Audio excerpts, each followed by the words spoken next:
Yo, yo, yo, Eddie Bravo Radio is back for one episode, maybe two, maybe three, maybe this is the last one. I'm not sure, but this one is going to be nuts. It's going to be super, super crazy, man. I finally decided, TJ, let's do it. Let's do one show, and let's do it on flat motherfucking Earth. And let me tell you my flat Earth story real quick. About 2 years ago, maybe a year and a half ago, something like that. I forget the timeline, but it was about 2 years ago, year and a half ago. I'm on Joe Rogan's podcast, and he's trying to explain how dumb people are by bringing up flat Earth. He goes, dude, there's people that believe in flat Earth, and they think the sun is 3,000 miles away. And I remember thinking, wow, something like, man, they got to be super religious Christians that believe that. I mean, that's the most incredible thing ever, that there's people. They must be really like hardcore Bible thumpers. That's what I thought. Didn't think too much about them. Like, well, whatever, they could believe whatever they want. Didn't put any thought into it at all. And then a few months later, Joe Rogan brings it up again. He says, there's people that believe the earth is flat and the sun is 3,000 miles away.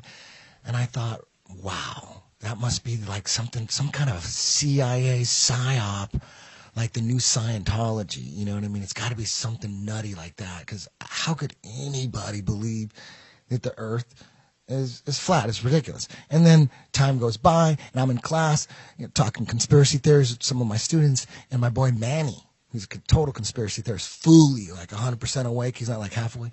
He looks at me and goes, "Hey man, you ever look into flat Earth?" And I looked at him instantly, and I thought, wow, I can never believe anything that comes out of this guy's mouth again. I thought I lost a soldier. I couldn't believe it. I was like ashamed, like, fuck, man, don't ever bring that shit up around me again. It's embarrassing. You know what I mean? I thought you were my dog. I thought I lost a soldier. And then a few months later, another guy comes up to me and says, "Hey, man, you ever look into flat Earth?" And I said, I thought he was just the dumbest motherfucker ever for saying that. And I didn't say that. I just thought that. I said something like, man, that's got to be some kind of CIA operation. And he said, listen, man, I got a master's in engineering. Look into it. And we were arguing back and forth, because I had an iPhone that had that, that default picture of the globe. Every day I turned it in. If you don't turn it on and I see the globe, I'm like, there's no way anybody ever can convince me that the earth is flat. It's impossible. So we're arguing back and forth. And I went home to debunk him because we were arguing, and I was like full debunker mode. I'm like, do you realize how dumb you are? So I get on the internet, and I'm looking. All I need is a picture of Earth from space. That's all I need. I don't care about your science this, your science that, your experiment this, and your shadow over here. Where's the fucking picture? The picture that I see every goddamn day on my iPhone. Where the fuck is it? So I'm looking, I go to Google, pictures of Earth from space, and boom, a bunch of CGI pictures show up. And you'd think by now, it's 2017, there'd be tens of thousands, at least tens of thousands, maybe hundreds of thousands of pictures of the Earth from space. There should be all sorts of epic shots of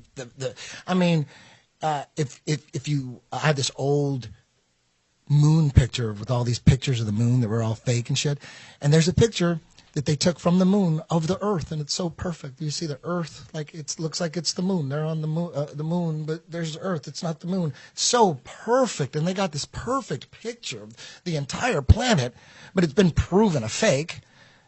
No one took credit for that picture. It's proven fake. Of course, it's fake. There's no video footage of all the video footage on the moon. There's no video footage of them. They're like on dune buggies and playing golf. They never, with a video camera, zoom up and look at the Earth. They never do that ever. They never. But there's that one picture, perfect picture. You see the Earth in the background. Come on, man. It's ridiculous. It's been proven a fake. Anyways, I digress. So I couldn't find any pictures. And right away, me, I'm 1,000,000% convinced the moon landings were faked. I'm not the only one. If you really, really look into it, I'm convinced 1,000,000% that we did not go. And when you find out that most of these pictures, these fake pictures, are coming from the NASA website, and immediately I thought, wait a minute, there's no fucking pictures of the Earth from space? Are you kidding me? And NASA's controlling all this shit, the same agency that faked the moon landing 6 times? I'm going to believe anything from them?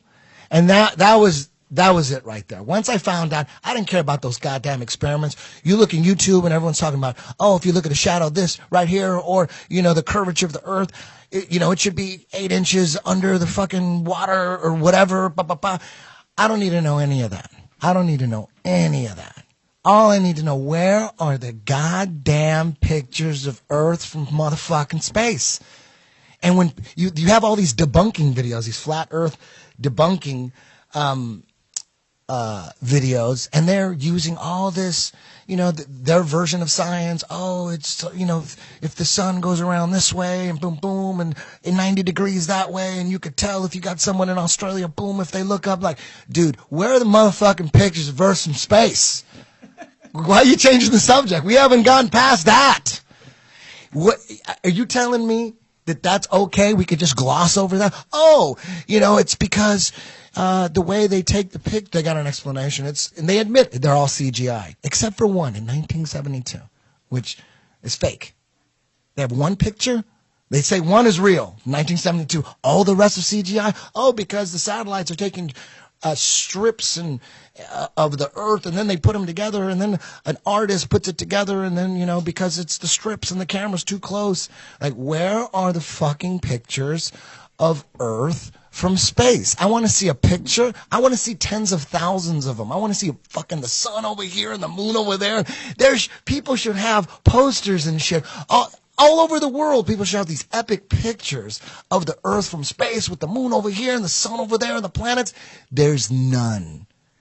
I used to be one of those guys that thought, I thought I knew a lot about space because I watched them goddamn the space DVDs, stacks of them. BBC Space, Volume 1 through 12, the Universe Complete series. I watched all that shit. Every now and then I'm thinking, I'm a grown-ass man watching that shit. Every now and then, I'm like, it is kind of weird that it's like all CGI. I mean, I'm not that stupid. This ain't a real footage of a super hypernova or anything. But then I'd forget about it, and then I'd go on. And then now, when you sit there and think about it, like, holy shit. Everything from space is CGI? What the fuck? I'm not saying the Earth is flat. I am not saying the Earth is flat. There are no pictures of the flat Earth from space. They don't believe it's flat. I believe nobody's too sure of what the fuck we're on. And I'm open to hear more about, what guys like Eric Dubay are saying, our guest tonight. But before we get to Eric Dubay, I want to introduce Crone Gracie, ladies and gentlemen. Superstar, BJJ, black belt, son of Hickson Gracie, MMA fighter, fucking people up and rising. He's rising to the top. And yesterday, I get a call from Crone. And he said, hey, man, I see what you're doing. You're coming out. And I'm like, I'm not totally coming out. I'm making it clear. I don't know that the Earth is flat. I need to see pictures from fucking space. Show me some pictures of Earth from space. You got all these goddamn satellites. You're spending billions and billions of motherfucking dollars. All this goddamn money. What do we have to show for it? The space shuttles, would you trash them? Oh, the Saturn V rocket technology that took you to the moon, supposedly 6 times. You trashed that shit? It doesn't work no more? You got to the moon 6 fucking times? And then you trashed everything? And all the raw footage of the film and the audio, you trashed that shit? A retarded 12-year-old detective from Idaho will say, there's something fucking up with that shit. Come on. It's ridiculous. There's no footage left. It got stolen. I don't even know what telemetry data is, but apparently it has something to do with the records and the data of the moon missions. Apparently they're lost. They're stolen. They're gone. All the pictures and video we see of space are CGI. They faked the moon missions. And I'm curious as to see, I'm interested in finding out what the fuck we're on. I don't know what we're on, but I want to know what the heck. I'm curious. And Crone, he called me up and he didn't ask me to be on the podcast. I asked him. You know, he's totally into finding out the truth too. And he's totally distrusting of NASA and government science. You know, that's all it really comes down to. I mean, a conspiracy theorist is someone who doesn't trust the government. We don't trust what they're saying, and most scientists are government scientists. If the science is coming from the government, NASA scientists, that's government. NIST, that's government. Most scientists, they're all like trying to get like funding and grants and all sorts of shit. Crone, tell me your flat Earth story. I mean, before I even get into flat Earth, I think it's important to start at why I started thinking. Because in my life, you know, I was a little kid, you know, I have to train jiu-jitsu, and I have this image, and I have this family, and all these things I got to do. So I chose to fight. I chose to do jiu-jitsu. And as an athlete, and as an artist, and as a martial artist, there's only one truth. You know, it either works or it doesn't work. So I train jiu-jitsu, and when something doesn't work, you know, you have to be honest with yourself to know that it doesn't work, and then to be like, okay, let me find something that does work, and let me find the truth, because only the truth is going to solve my problems.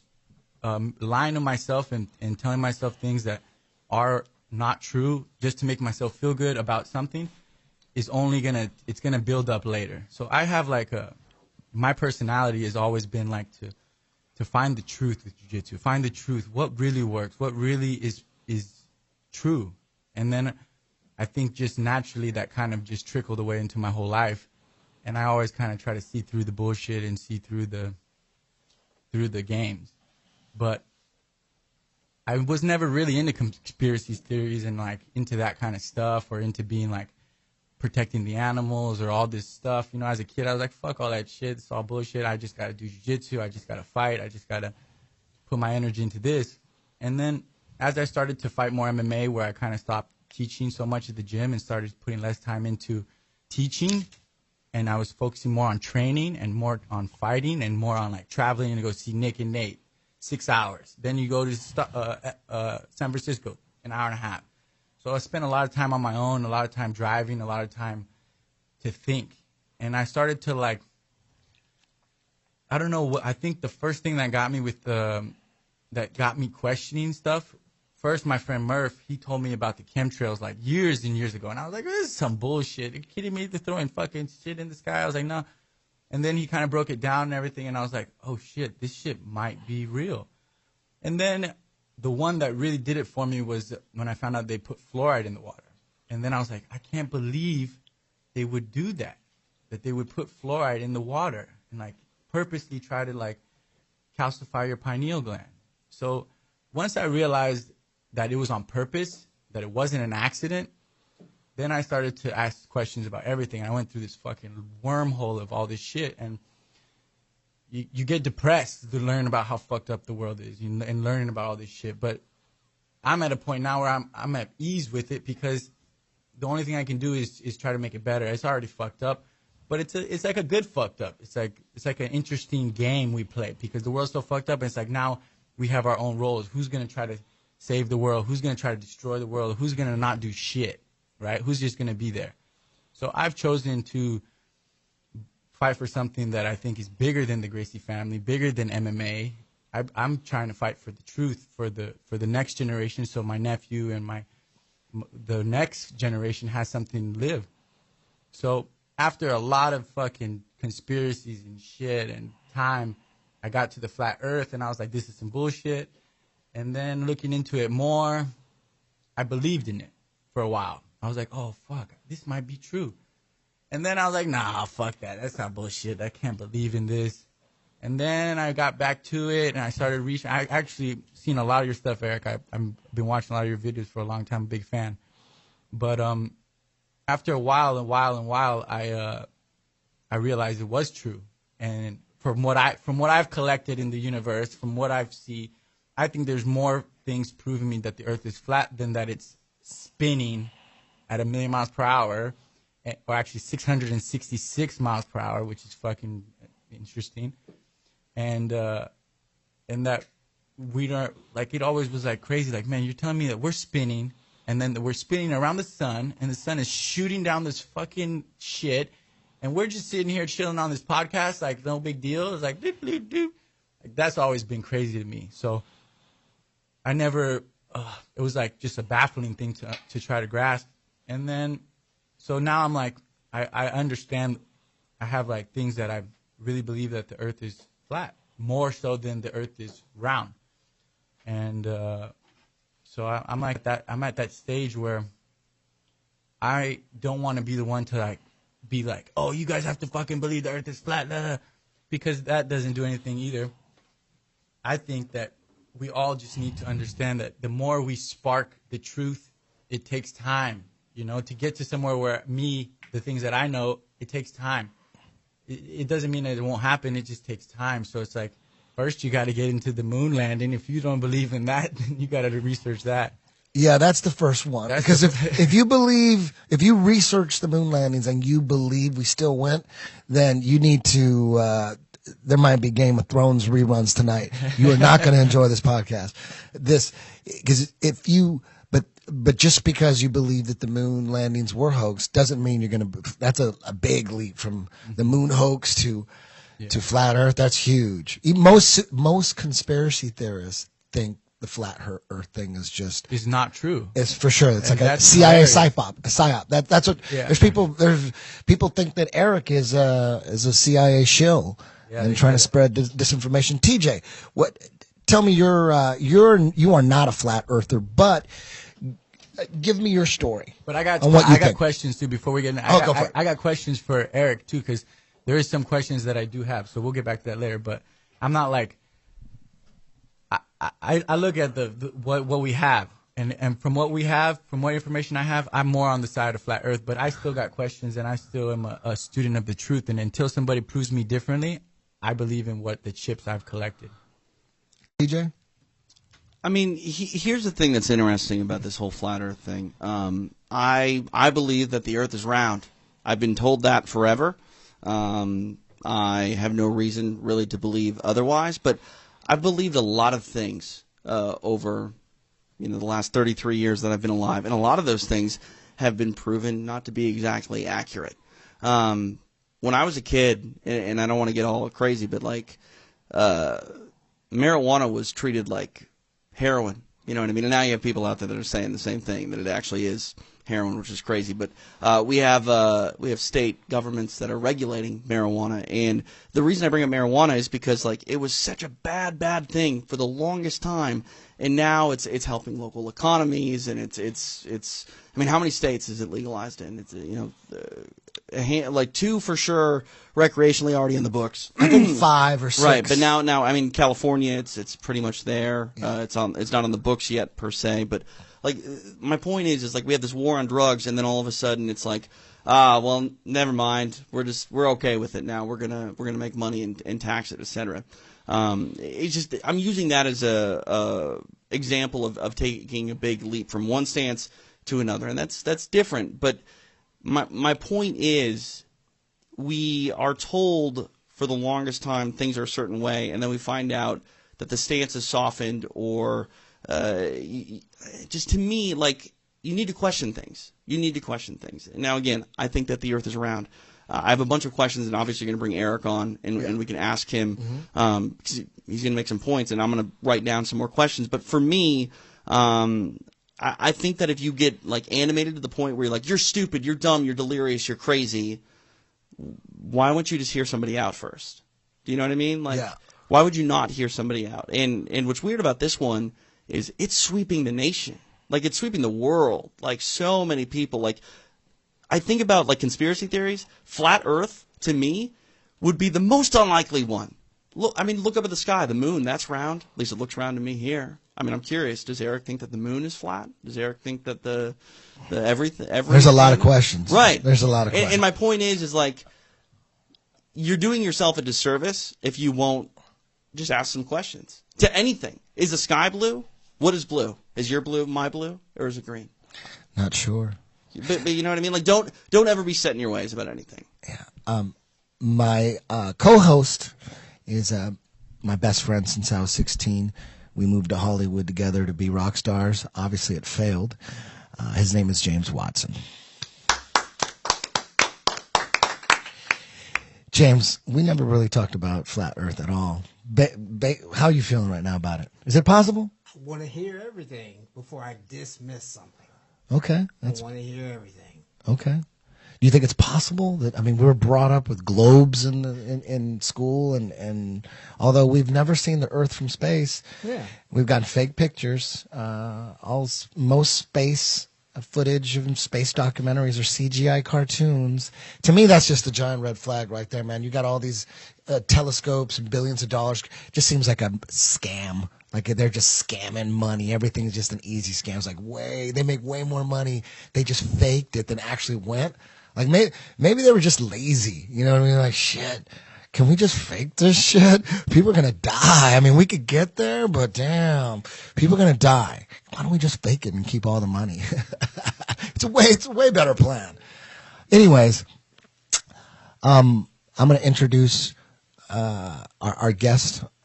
This is really what it's all about. He's definitely one of the top experts when it comes to breaking it all down, breaking NASA down, and breaking the heliocentric model. I want to introduce Eric Dubé. Now, Eric, explain the timeline of a flat Earth, and when and how and why did we go? It was, like you said, it was flat Earth for forever, and then we switched. It was Copernicus, right? We switched, and then talk about, because most people think, only dumb people think the Earth was flat. When back then, correct me if I'm mistaken, but there was like the philosophers of the time and the scientists of the time. They were going back and forth with the flat Earth, the geocentric model versus the heliocentric model. It wasn't like there was any proof of the heliocentric model. Just somehow explain the timeline. Yeah, I've got the timeline, the history of flat Earth on my channel. You can watch that extrapolated completely. But for now, quickly, nobody thought the Earth was a spinning ball until 500 BC or so, when Pythagoras came up with it. And for the next few hundred years, other Greek philosophers toyed with the idea and wrote about it. Eratosthenes, Plato, and Aristotle. And then it disappeared for another 2,000 years. Nobody talked about it. Nobody believed it. There's no record of anyone writing books about it, anything like this, until 1543, when Copernicus came out with his book. And then suddenly it became a big topic, and with Kepler and Galileo and some of these other people coming in, giving their quote-unquote proofs for the spinning ball Earth, it slowly but surely became the mainstream model, up until about the 1800s, when actually there was a flat Earth resurgence, when a bunch of flat Earth scientists started doing experiments and printing books and newspapers and other things, doing lectures. And so it was a hot topic of debate around the turn of the 19th century. And then, of course, with Einstein's relativity theory, which is a philosophy that basically banishes everything to ultimate relativity, so there can't be any motionless thing in the universe, like they said the Earth was. And then eventually you get into NASA with the moon landings, and nowadays they've got all these fake CGI pictures we were talking about, which everyone believes are real. So most everybody thinks that the Earth is a spinning ball now. And it's really just been a long-term propaganda campaign over the past 500 years, which, when you look into it, has been spurred by and maintained by Freemasons. Freemasonry, the oldest and largest secret society in the world, with over 5 million members in almost every country in the world. You find that Copernicus and Newton and Galileo, right up until modern day, the astronauts, almost every astronaut that claims to have gone into outer space or walked on the moon is publicly known as a Freemason. So it's the same group of people who's been promoting this idea for the past 500 years. So that's another red flag, as Eddie was talking about. There's so many red flags when you find out that the original moon landing footage has all been erased. They can't find it. And the telemetry data can't find that. Things that would actually confirm these things to be true. They can't find those. The moon rocks have now come out to be fake. When you look into these things, it's completely obvious, as Eddie said, that the moon landing is a complete hoax. And then you got to ask, well, why would they do that? And when you look at the history of flat Earth, and you see that the moon landing hoax allowed them to hypothetically get far enough away from their ball Earth to take a picture of it, that is the main reason for the moon landing hoax, is to perpetuate, to continue to propagandize with this spinning ball, Big Bang, evolution cosmology that they've come up with, where you're nothing, you're just a speck of dust in an infinite universe that came about from a random Big Bang accident with no consciousness or life involved, and then suddenly, somehow, out of nothing, consciousness, life, diversity, nature, everything that you see around you just came into existence through slow evolution of cold, hard matter, and then somehow consciousness and life comes into it. So they have this whole materialist philosophy that they've been trying to inculcate the world into, and the spinning ball Earth is just part of it. As I'm saying, it gets into evolution and Big Bang and all this other crap. And the idea is to make you believe, well, first of all, the idea is to have you stop trusting your own senses, your own experiments and experience, and to instead trust these authority figures who are giving you information, giving you pictures and videos and saying, this is the truth, trust us, instead of trusting yourself, which using your own devices and your own methods, it's easy to prove that the Earth is not a spinning ball. I have a book called 200 Proofs the Earth is Not a Spinning Ball. Everyone can check out. And you can see for yourself. I mean, NASA doesn't even claim to have 200 proofs that we live on a spinning ball. The most you'll ever be able to find is 10. They've never felt the need to try to come up with more than 10 supposed proofs that you live on a spinning ball.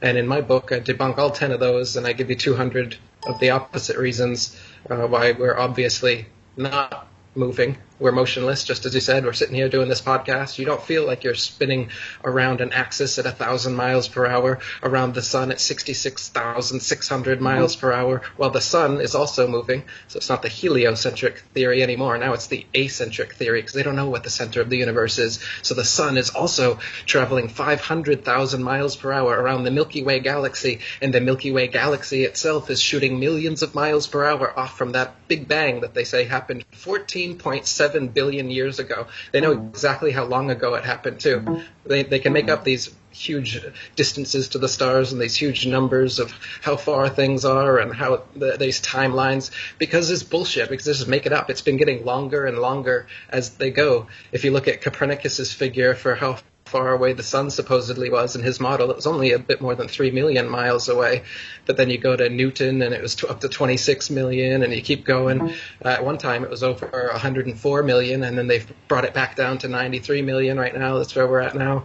But flat earthers throughout the centuries, as Eddie said, have measured using sextants and plane trigonometry from different points all over the plane, and found out that the sun is very close and very small. It's like a spotlight that illuminates over the plane. About 3,000 miles above us, about 30 miles in diameter is what you get from using these actual measurements that we can do without having to trust these random scientists and their random theories. I mean, do you know how they say that they come up with the distances to the stars? The stars, they figure out how far away they are by taking a star up to a little color chart and determining how blue it is or how red it is. And they say, oh, it's blue shifting. It's blue shifting at this rate, so we know that it's this many light years away from us. A light year is another Star Trek term they came up with to make things that are trillions and trillions and trillions of miles away, supposedly, sound more plausible.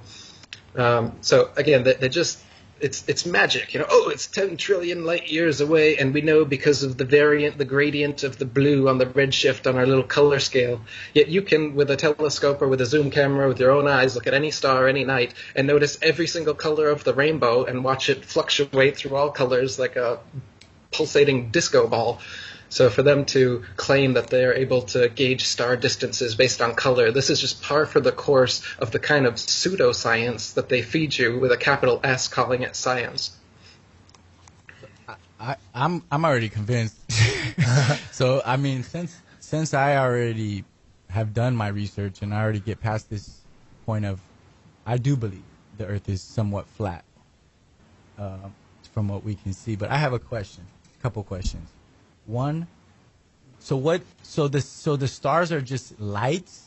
They're just like when you look through telescopes, because people say, when I start talking about this, they're like, wait, when I look through a telescope, I can see the Saturn, the rim on the Saturn thing. And so explain to the people what they are looking through the telescope, or if those photos on the internet are not even real photos.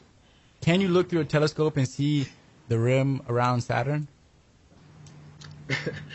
There's a halo and a light around the sky, so the world must be a spinning ball, is their argument. Yeah, you can see a little halo of light around Saturn in a telescope. But Saturn itself and all of the other wandering stars, which are now called planets, the ancients differentiated the stars only as fixed or wandering, because the fixed stars, you can see they maintain their relative positions to one another night after night, century after century. For thousands of years, Polaris has been exactly above the North Pole, and all of the other fixed stars revolve perfect circles around Polaris, staying in their constellations night after night. Yet supposedly we're spinning around the sun while the sun spins around the galaxy, and the galaxy shooting off through the universe at those speeds that I mentioned earlier. If that was actually the case, then the night sky would never be the same 2 nights in a row. You would never come back around, or if you did, it would be millions of years, whatever. You wouldn't be able to have constellations. You wouldn't be able to track these things the way that we are. The only way that you can do it is because we're not moving. And everything else over our heads, all those lights in the sky that look like they're moving over us, they're doing exactly what it looks like they're doing. They're moving over and around us. We're not moving.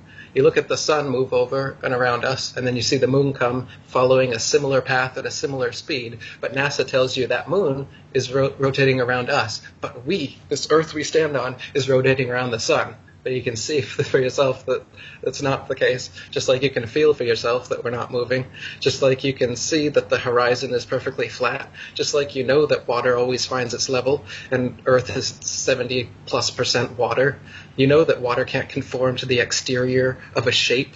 If you put a shape in some water, it doesn't show up on the outside. So how could the Earth be a sphere, or an oblate spheroid, or a pear, or whatever NASA has decided that it is these days? So when you look up at the stars or the planets, they're all just flashing little lights in the sky. Whether you use a telescope, your eyes, a zoom camera, what it doesn't look like is these CGI ball planets that you always get, like Eddie was talking about from the Nova and the BBC documentaries, where you get these close-up, high-def detail of these ball planets up there.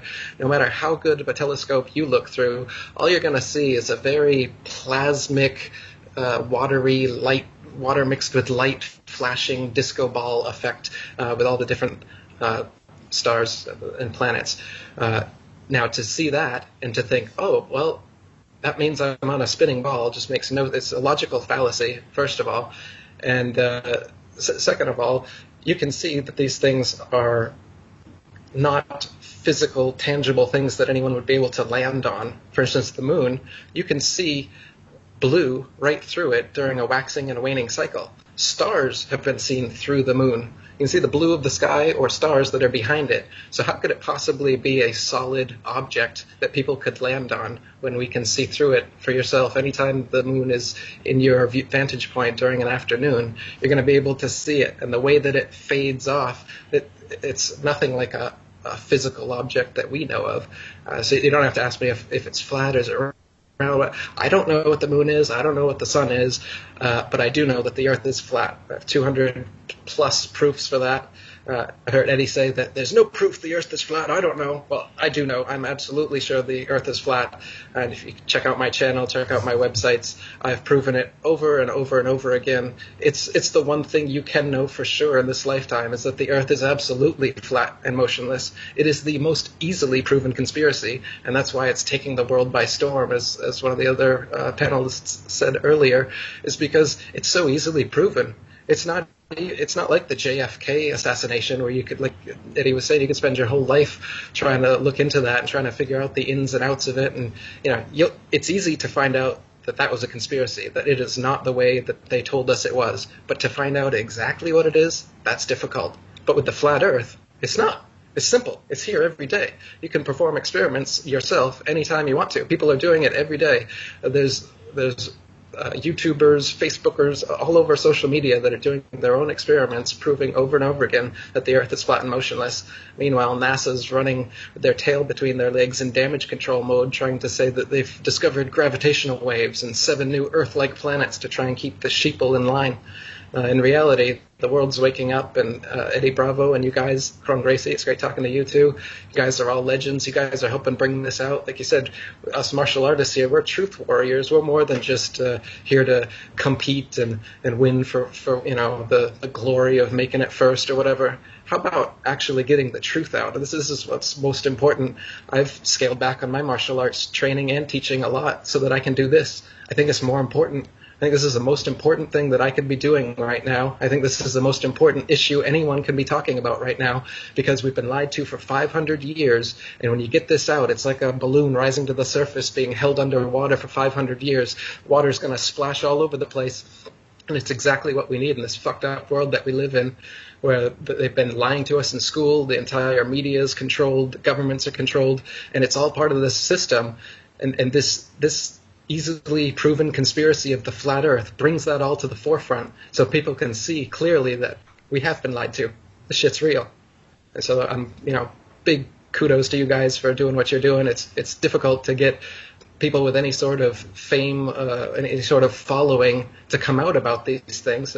Even people with no fame or following don't want to tell their friends and family because your ego doesn't want to be that ego that has to deal with the fact that you're the idiot now saying the earth is flat and all your friends are going to make fun of you. Nobody wants to be in that position. None of us here wanted to be in that position. But it takes a triple OG.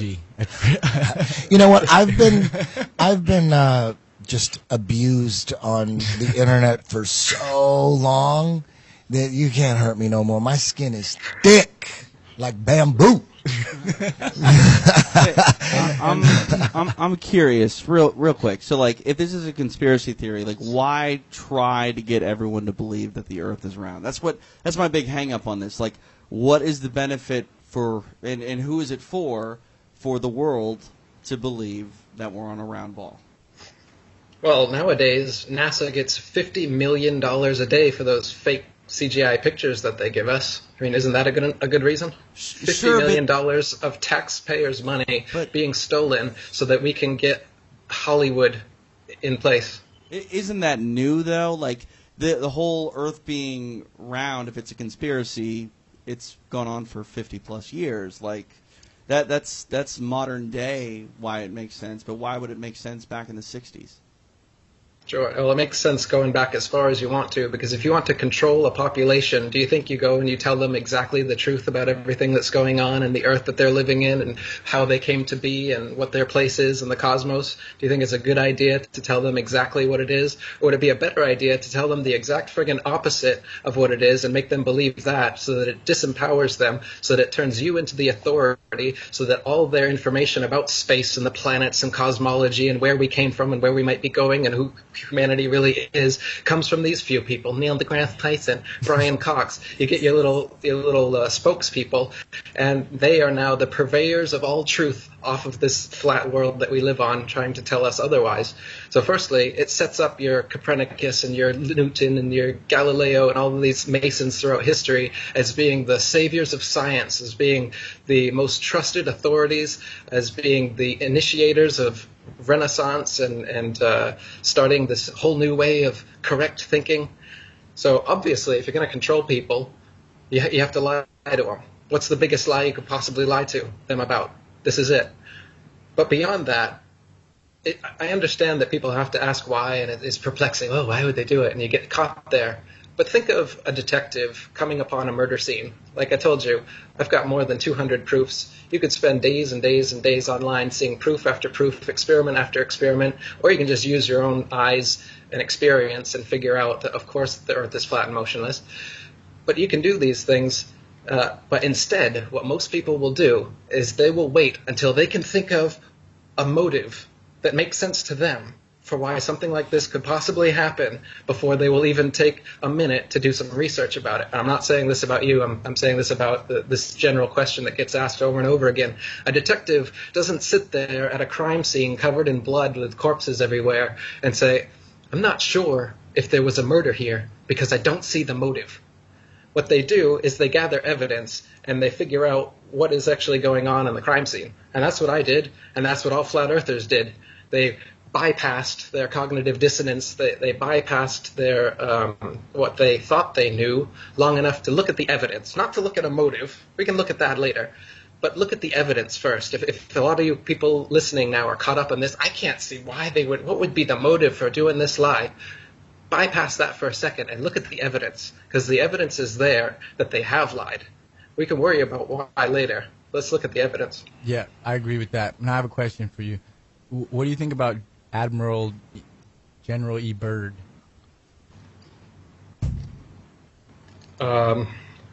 As in, what do you mean? As in, like, the idea that he saw more land on the other side of Antarctica.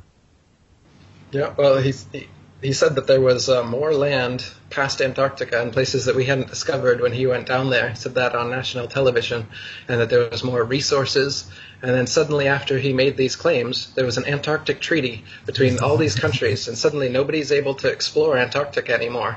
After this big-name military guy comes out on national television saying that there's more land and more resources, suddenly it's closed off from the public. And the only way that people can go there now is on these pre-approved tourist tours that they have, where you go and pet a penguin and touch the little barbershop pole they've called the South Pole and be on your way home. But they don't allow independent exploration of Antarctica, so we can actually see this, whether Admiral Byrd was telling us the truth when he said that there was another continent on the other side of Antarctica the size of America. I don't know. I haven't been there.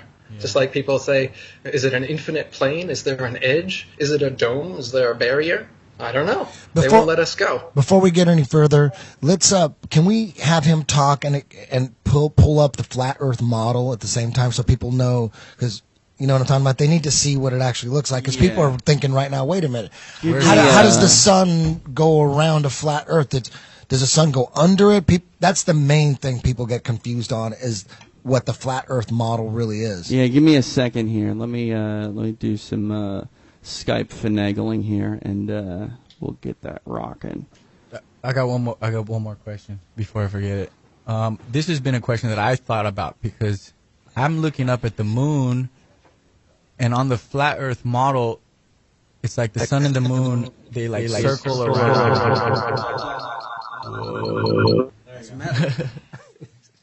You're good. Hello? You're good. Can you hear me? Yeah, we got you. Okay. So on the flat Earth model, the sun and the moon, they kind of like circle like this around inside this dome. And so I don't understand how I can see the moon at night, which is what it's supposed to be if it's, traveling with the sun. And then I can see it also in the day. And sometimes I see it twice. I see it in the day and at night. So how does that happen? Well, we got to pull up that model first.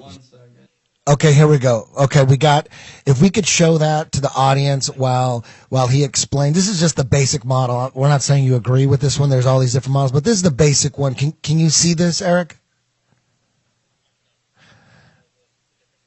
Yeah, that's showing the sun and the moon going around around the plane in a clockwise, right? Yeah, you could just leave that and let him talk. Yeah. It looks like they're around the same speed, but that's the basic idea right there. Basically, it looks like the entire Earth is inside of a crater filled with water, and there's some continents popping out. That was fine right there, TJ. Right there, that one's good. And then it's surrounded, and all the water's being held, and it's like we're in a crater, right? That's the basic idea, right, Eric? Yeah, the basic model would be you got to have water has to be contained, so you can see Antarctica as an ice wall that contains all of the oceans. And beyond that, we don't know. The North Pole is the very middle, and Polaris, the pole star, is right over the North Pole. And the continents are all in a circular shape around that. So to circumnavigate the flat Earth is just to go in a circle around the North Pole. So if your right shoulder is at Polaris the whole time, you'll eventually make a complete circumnavigation of Earth and come back to where you were, going clockwise, or if it's on your left side, going the other way. And this is how navigation was done back in the day. What's never been done is a north-south circumnavigation, which, you know, it's impossible to do on a ball. You go around like this on the flat plane we live on. It's impossible to come up around the underside. Like I said, nobody knows what's on the underside. In the ball model, they claim that there's a molten core, and then there's an outer mantle and an inner mantle and a crust, outer crust and an inner crust. They've got all these layers, supposedly, of the ball Earth that they teach us in school. Yet in reality, the Russian Kola Ultra Deep, which is the largest drilling operation in history, tried drilling down into the Earth, spent 30, 40 years doing it, and they were only able to get to 8 miles down, which is not even through the outer crust that they talk about in their models.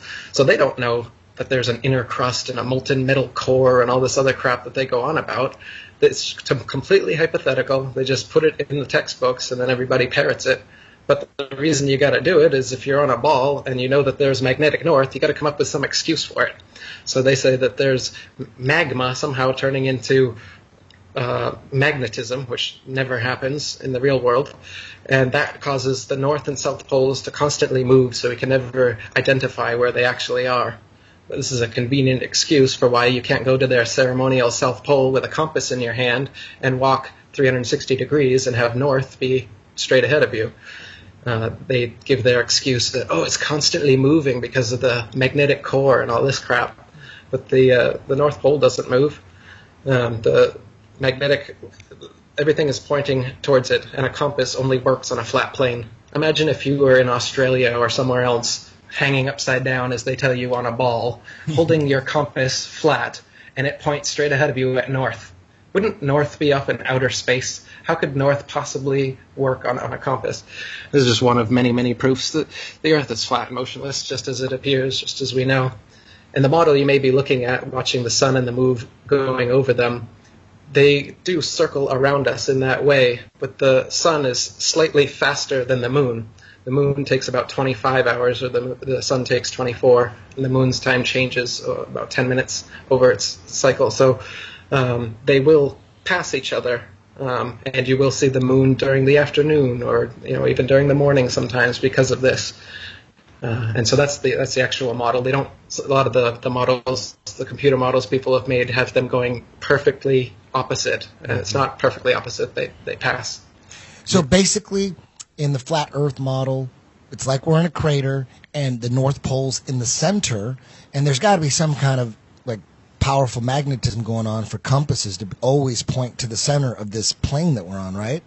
I mean, and then coincidentally, the North Star is right above it, and all the stars and all those lights are going around Polaris, the North Pole star. So there's definitely some magnetism going on in the center of this flat plane, and it if you believe that, then you'd have to believe that the sun is like some electromagnetic ball of heat that is just going around this magnetic center.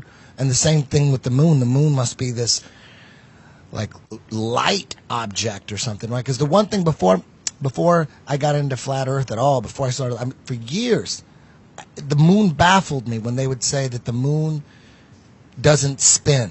The moon doesn't spin because we were taught that the Earth spins on its axis, and we know what a globe looks like, and you take that globe and you spin it. So you imagine that's what the Earth is, some spinning globe just floating in space. But the moon doesn't have an axis, and like mainstream science says the moon, we only see one side, we'll never see the other side. So that baffles me. Like, how is that even possible? I mean, shouldn't it kind of spin a little bit? But mainstream science will say it's, in layman's term, it's kind of like you're facing somebody, you're looking at someone, you guys are standing in front of each other, and then you hold hands, and then you start spinning. That's how the sun is in relation to the Earth. And I could never wrap my brain around the moon and how we only see one side and we only see the face. It's hard to even understand it now. Well, it's just more bullshit. They tell you that the moon is traveling this way at the exact opposite speed that the Earth travels this way, so it perfectly cancels out the motion so that we only ever see the exact same face no matter where or when we are on the Earth. But the reality is that the Earth is a flat plane, the moon is rotating around it in this style, and it actually turns this way as it rotates. It's not a ball turning the way that they say it is, but imagine a wheel, like a wagon wheel turned on its side, turning around this way. And this is why one of the ball proofs is that in the southern hemisphere, you can photograph the moon and it's upside down, and in the northern hemisphere, you photograph it and it's right side up. Therefore, the Earth is a ball. But again, it all depends on where and when you photograph the moon. I can show you on IFRS, the International Flat Earth Research Society, we've taken pictures of the moon at any and all inclinations of 360 degrees. So it's turning, but it's turning this direction. And we never see other faces. If it was a ball, someone from the southern hemisphere versus the North Pole versus mid-latitudes, we should see slightly different faces of the moon from those vantage points, but you always see the same rabbit or the same man on the moon, whatever you want to call it. Those same features are always there. So it lends credence to the idea that the moon is hovering over and around us as it is in the flat Earth model, and not a ball that perfectly spins opposite the ball Earth so that we can never see it. I mean, think about it. The second law of thermodynamics, entropy, states that any object in motion over time through friction and resistance is slowly going to slow down. So both the moon and the sun should be slowing down. The days should not be 24 hours. We should be able to calculate this. And there's plenty of drag and resistance in the atmosphere, so I don't see why they can hold up a theory that the Earth and the moon and the sun and all their crap spins at a perfectly uniform velocity, yet it's never changed whatsoever, yet their own laws of thermodynamics say that that's completely impossible. So their own science is at odds with itself. That's incredible. Now, explain gravity. Gravity. So gravity is a total subterfuge of the natural laws of density. So people want you to believe that before Isaac Newton lived and an apple dropped on his head, nobody in the world had ever thought of or been able to explain why stuff falls down. The reason that objects fall down is because they are denser than the medium that they are in. And the reason that an object would rise up is because that object is less dense than the medium it is in. So, for instance, that's why a raindrop falls down through the air and an air bubble rises up in the water. That's why a rock would fall down, but a helium balloon would rise up. It's not because gravity has an affinity for rocks and doesn't like balloons. It's because of density. It's all because of relative density. If you take a deep breath and you submerge yourself in water, you'll stay at the surface because you've just changed the density of your body. And if you exhale that breath, you're going to start to sink because you've just changed the density of your body. Gravity didn't just decide that it's got more of an affinity now and it's going to sucking you down to the bottom of the ocean.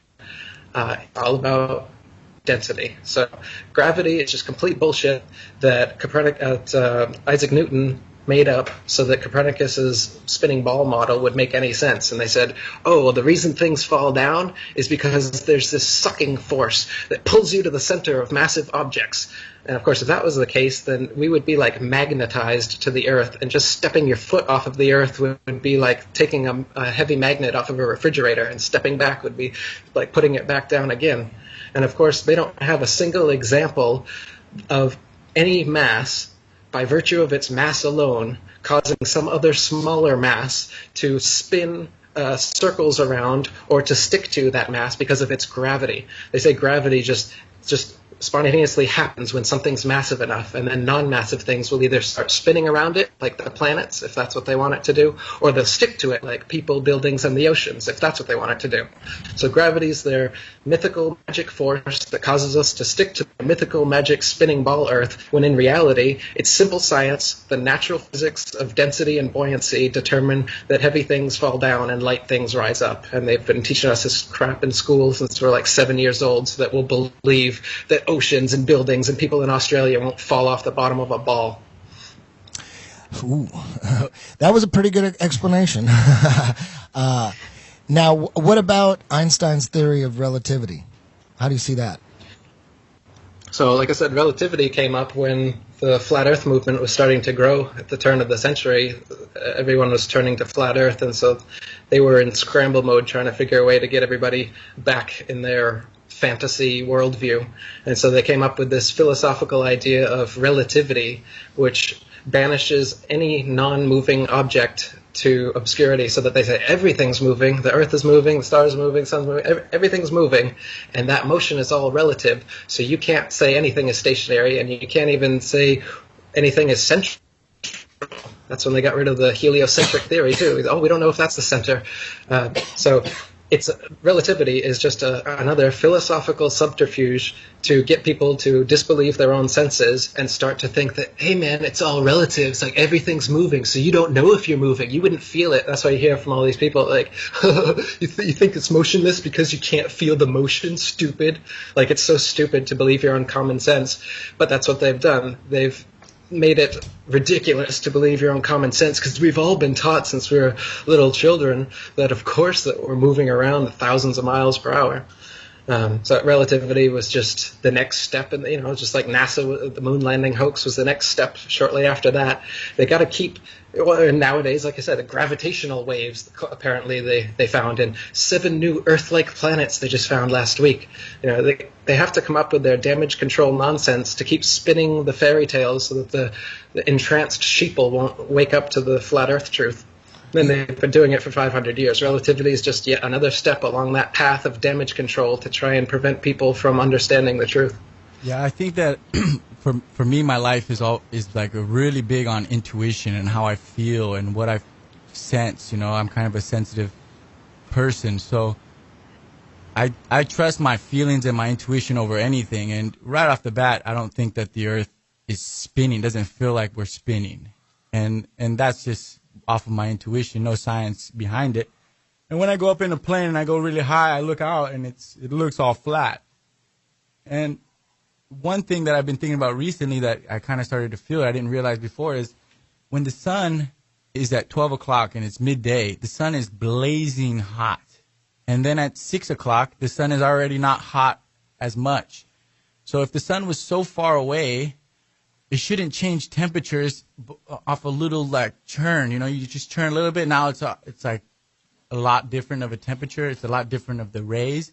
So I think that means that the sun is a lot closer, because if it was so far away, one, it would turn black immediately, but it doesn't. It goes to sunset and it goes to light out, but no sun. And then so it's like this process of almost the sun going further away from you, because I can feel it. I can feel it on my skin when I run at 12 o'clock in the day, or when I run at 5 o'clock. I'm like, fuck, 5 o'clock is too late. I'm not getting enough sun. I need more sun in my life. So I think that my feeling has always been taking me to where I feel like it's true. And I'm like, man, this doesn't make any sense.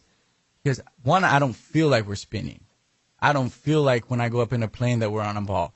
When I go to Japan, I fly 10 hours. When I fly back, it's 9.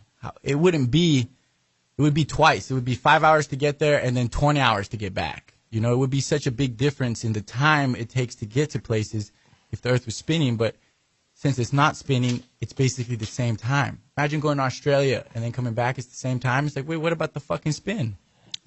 Eric, what do they claim is the proof that, and when did they technically prove that the Earth is spinning? Didn't it have something to do with pendulums or something? We can't hear him. But they've tried to claim that it does, including using pendulums. In the mid-1800s, a guy named Leon Foucault started swinging pendulums and putting little pins at the end, and he used a ball and socket joint so that the pendulum was able to swing in a circle, and claimed that that's the Earth moving underneath the pendulum. And nowadays in museums all over the world, this stupid trick is still being used, where they put a pendulum, and and the modern day ones are computer run. They're not even like real pendulums, but an actual pendulum, and it would all be determined based on how you start the motion. There's no way to not give some slight lateral bias at the beginning of starting a pendulum in motion. And so sometimes the pendulums would swing way too fast, sometimes they'd swing too slow, sometimes they'd swing the opposite direction, sometimes they wouldn't swing at all. But these pendulums are being used all over the world now as proof that the Earth is spinning underneath them. You have another question? Not at the moment. Now, what TJ? That video I sent you that we were going to debunk. I sent you that YouTube link that we were going to debunk. Right? It's basically the top 10. What do the top 10 flat Earth debunkers say? What's the usual thing that they say? Like, there's no way the Earth is flat because the planets. What is the most popular one?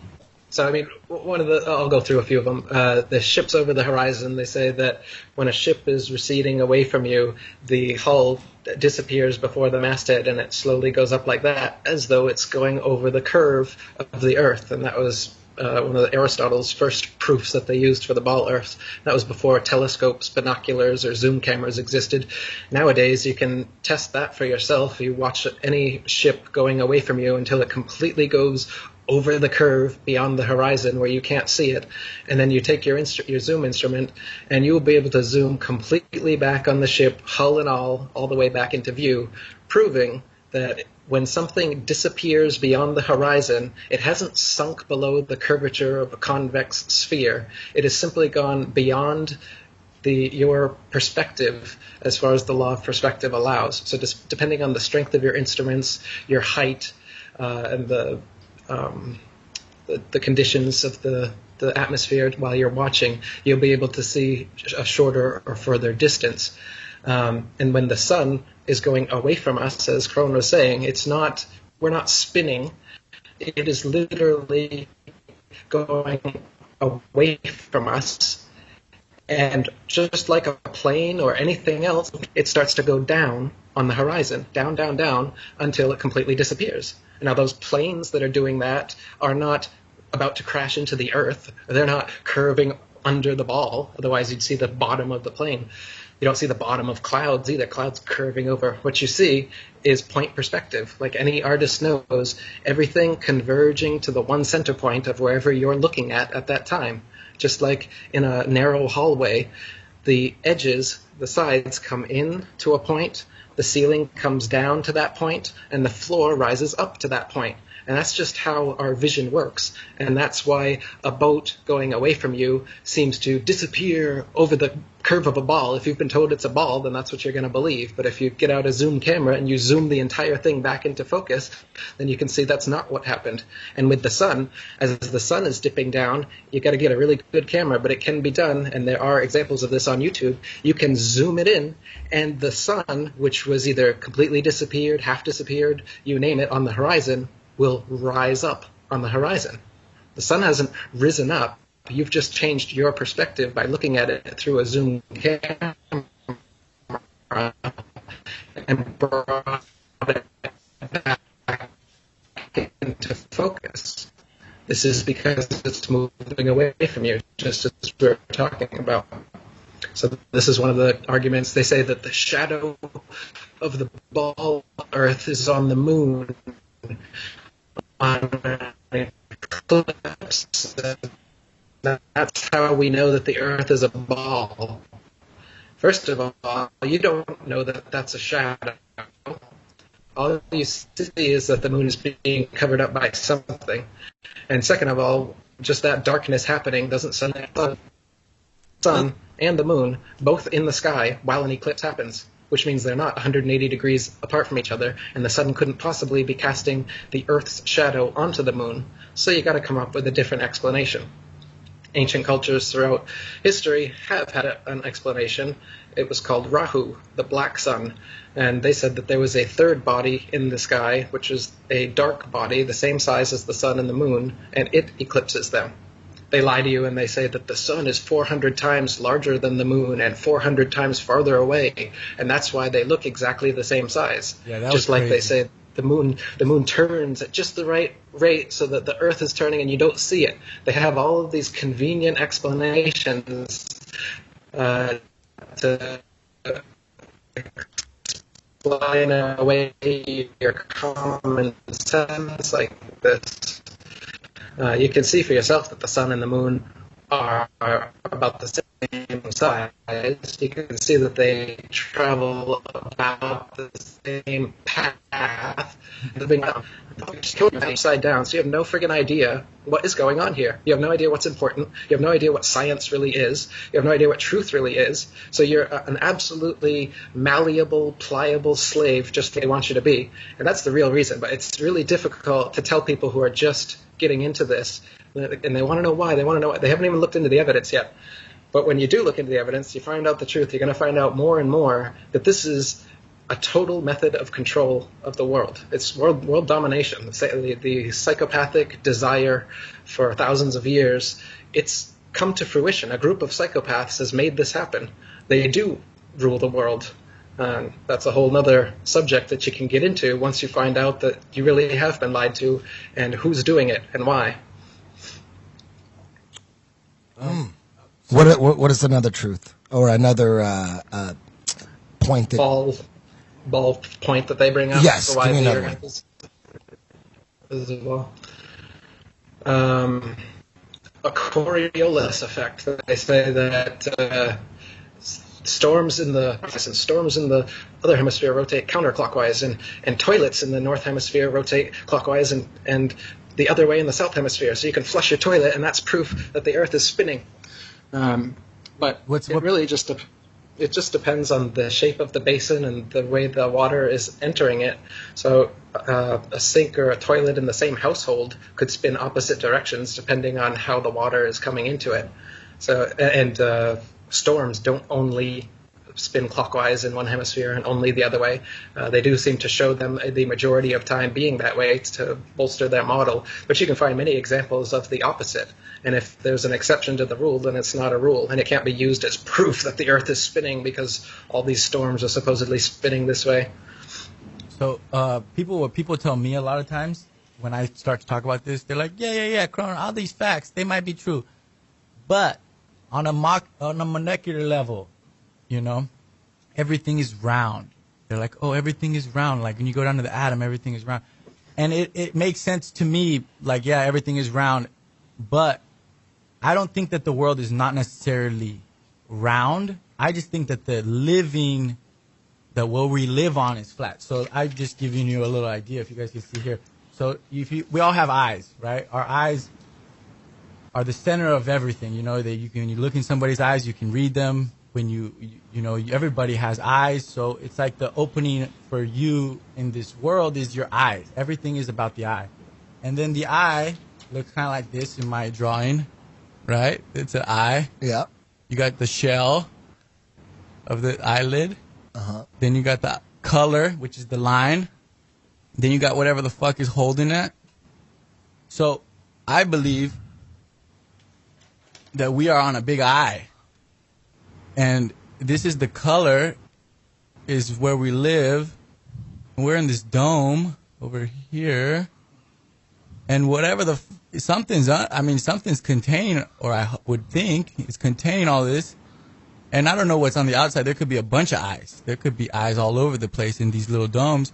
But I think it's a pretty connective thing when you understand the color of the eye, how everybody has eyes, and how the eye is like the center of everything. Like we are the universe. We're living in a universe in their little eyes, in this big eye. That's what I believe. As for the balls, everything's balls. they say that the planets are balls. They're CGI fake images they show us are balls, just like atoms and electrons and protons and neutrons. They show us fake images of balls, and they say that this is what atoms look like. But even through an electron microscope, you don't see little balls flying around in a solar system the way that they tell us it does. So when people use fantasy to back up fantasy, it's pretty funny. They're like, "Oh, the atoms are balls, so the Earth is a ball." So you've never seen the Earth be a ball, you've never seen a planet be a ball, you've never seen an atom be a ball, but you're willing to take all of these fantasies at face value and say that it must be. Meanwhile, ignoring your own experience, which says that water always finds its level, whether it's in a glass, whether it's in a bathtub, whether it's in a swimming pool, whether it's in a lake, whether it's an ocean. Water is always level. That's why we use water as a leveling tool. Nowadays we have lasers, so you can check again, and the laser will level out over the water. The horizon is always flat. And not only is it flat, 360 degrees around you, no matter how high you rise, it rises with you. Because it's the law of perspective we were talking about, and not the curvature of a ball. If the horizon was the curvature of the ball Earth, as you've been taught, then as you rose above it, no matter how big that ball was, it could be 1,000,000 times bigger than they say the Earth is. If it's a ball, it will curve away from you. And as you rise up, you would have to tilt your head and look down further and further to be able to see that horizon. But you'll never look down to the horizon on our Earth. It will always rise up right with you. And as you turn around, it'll be 360 degrees flat and at eye level, unless you're recording with a GoPro camera, and then it will change to convex and concave depending on the dip and the tilt of the camera, because it's a wide-angle lens. This is what the Red Bull Dive used on their outside camera. At 128,000 feet, you can see the curve of the Earth, which was the exact same curve of the Earth. If you watch right from the liftoff, when they started, the Earth was already curving that exact amount because it's just a wide-angle lens.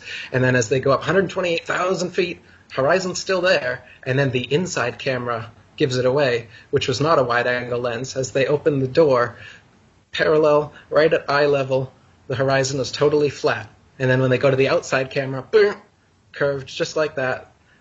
It's complete camera trickery. This is how they get people to believe in the ball Earth, is just using GoPro cameras. Zero-G planes are these planes that do parabolic maneuvers. The Vomit Comet you might have heard of, where you're able to be weightless. This is how they fake inside shots of the ISS. Outside shots of the ISS, they fake in dark pools, like the Neutral Buoyancy Lab at NASA, where they admit that they practice for their spacewalks underwater. And people like Luca Parmitano have been sent to the emergency room when he was supposedly in outer space because water started leaking into his helmet. And so there had to be explanations to the hospital staff and his family and everyone else as to how that could friggin' be possible. Well, it's because outer space is underwater as far as exterior shots. Interior shots are done on zero-G planes and with green screens and wires. You can even see the harnesses they use to act like they're floating oftentimes in their longer ISS shots. So it's all camera trickery, Hollywood techniques that have got people believing in the spinning ball nowadays. Nowadays, most people don't even know the stuff we're talking about, the olden day proofs like the shadow on the moon and the ships disappearing over the horizon. If they see a fake picture, they're set. That's all it takes to dupe today's public. One thing I've been wondering about lately about the moon missions is they were gone for supposedly 6 days or something like that. What is it, 4 or 5 days? Right, Eric? The first mission was 3 days. I wonder, I want to know how they explain taking dumps in those suits. What if they had explosive and is there a tube going in their ass? What is it? Are they wearing? They must be wearing diapers. Is that what they're doing? Yeah, they claiming diapers, I think. They have to wear diapers, right? Can you imagine having to take a dump on the moon? How you? Man, and it's got to stink. I mean, there's no way. It's got to be some airtight diaper or something, right? You got to look at the picture of the fucking moon machine that landed on the moon. You look at that picture now in 2017, and you're like, yeah. There's no way that little fucking thing landed on the moon. Are you kidding me? That thing, I could push that thing. It's like aluminum foil around. All right, I'm curious because obviously, it does look really fake. Like There's high a schoolers could curtain make that rods, back in the day. But gold foil. I'm curious obviously though. Cardboard construction paper. It looks like a 1960s version of what they thought futuristic shit would look like, and nowadays it looks absolutely laughable to think that could possibly have landed on the moon. As you said, there's no way they could take shit on the moon. They say that they shit in diapers, but in reality, you can see Buzz Aldrin. If you look at some of the photographs they took while supposedly on the moon, and you look at the timestamps, 2 minutes elapses, and suddenly he's changed his gloves. Another 2 minutes elapses, and his boots are different. Another 2 minutes elapses, and he's got a different backpack on, or a whole different color spacesuit. So when you look into the moon landing, there's anomaly after anomaly after anomaly like this that you'll see, which shows that they were just faking it in a studio. The times on the picture, the timestamps they claim are complete nonsense. They just make it all up, and they fake the timeline. And then when you ask for actual evidence, like the original footage and the telemetry data, they just have to say, "We lost it. Sorry, $30 billion of your taxpayer money, the greatest accomplishment of mankind, having someone walk on the moon, but we lost the footage. Sorry about that." Okay, I'm having a lot of fun watching the head of NASA. I forget his name, the current head of NASA, or maybe he was the head of NASA 3 or 4 or 5 years ago. Him in front of Congress trying to get money and trying to increase their budget. Those are fucking hilarious. Have you seen these, Eric? Yeah. That's the funniest shit ever. Like the congressman going, "Wait, what do we need $4 billion for? Didn't you guys already go to the moon?" And he's getting grilled, but this guy he sounds like a used car salesman trying to be, it's hilarious. Right. I wish we could pull that up. You know what I'm talking about, right? The guys on We the can pull Mars it up. missions are like that too. Hey, I'm You look at curious. The NASA official spokespeople for the Mars missions. The Oh, absolute yes. actors, and you can see they're just filleting Satan to try and get a couple extra dollars of taxpayer money. You guys talk about NASA like they're the game in town. Like SpaceX is sending people into space next year. At least that's what they say. What do you guys think about that? Like, they want to take 2 civilians around to the dark side of the moon. Like, if I'm SpaceX right now, civilian number 1, if he's willing to get on the ship, is Eric Dubay. Because if I can shoot Eric Dubay up into space and he sees the world's round, case closed. Done. Over. Right? No? Yeah, SpaceX is just as private as Alex Jones, and that's why SpaceX is never going to admit this. Just like Alex Jones wouldn't allow your flat Earth videos on his site, Eddie. You think Alex Jones is? You think Alex Jones is part of the establishment? Absolutely.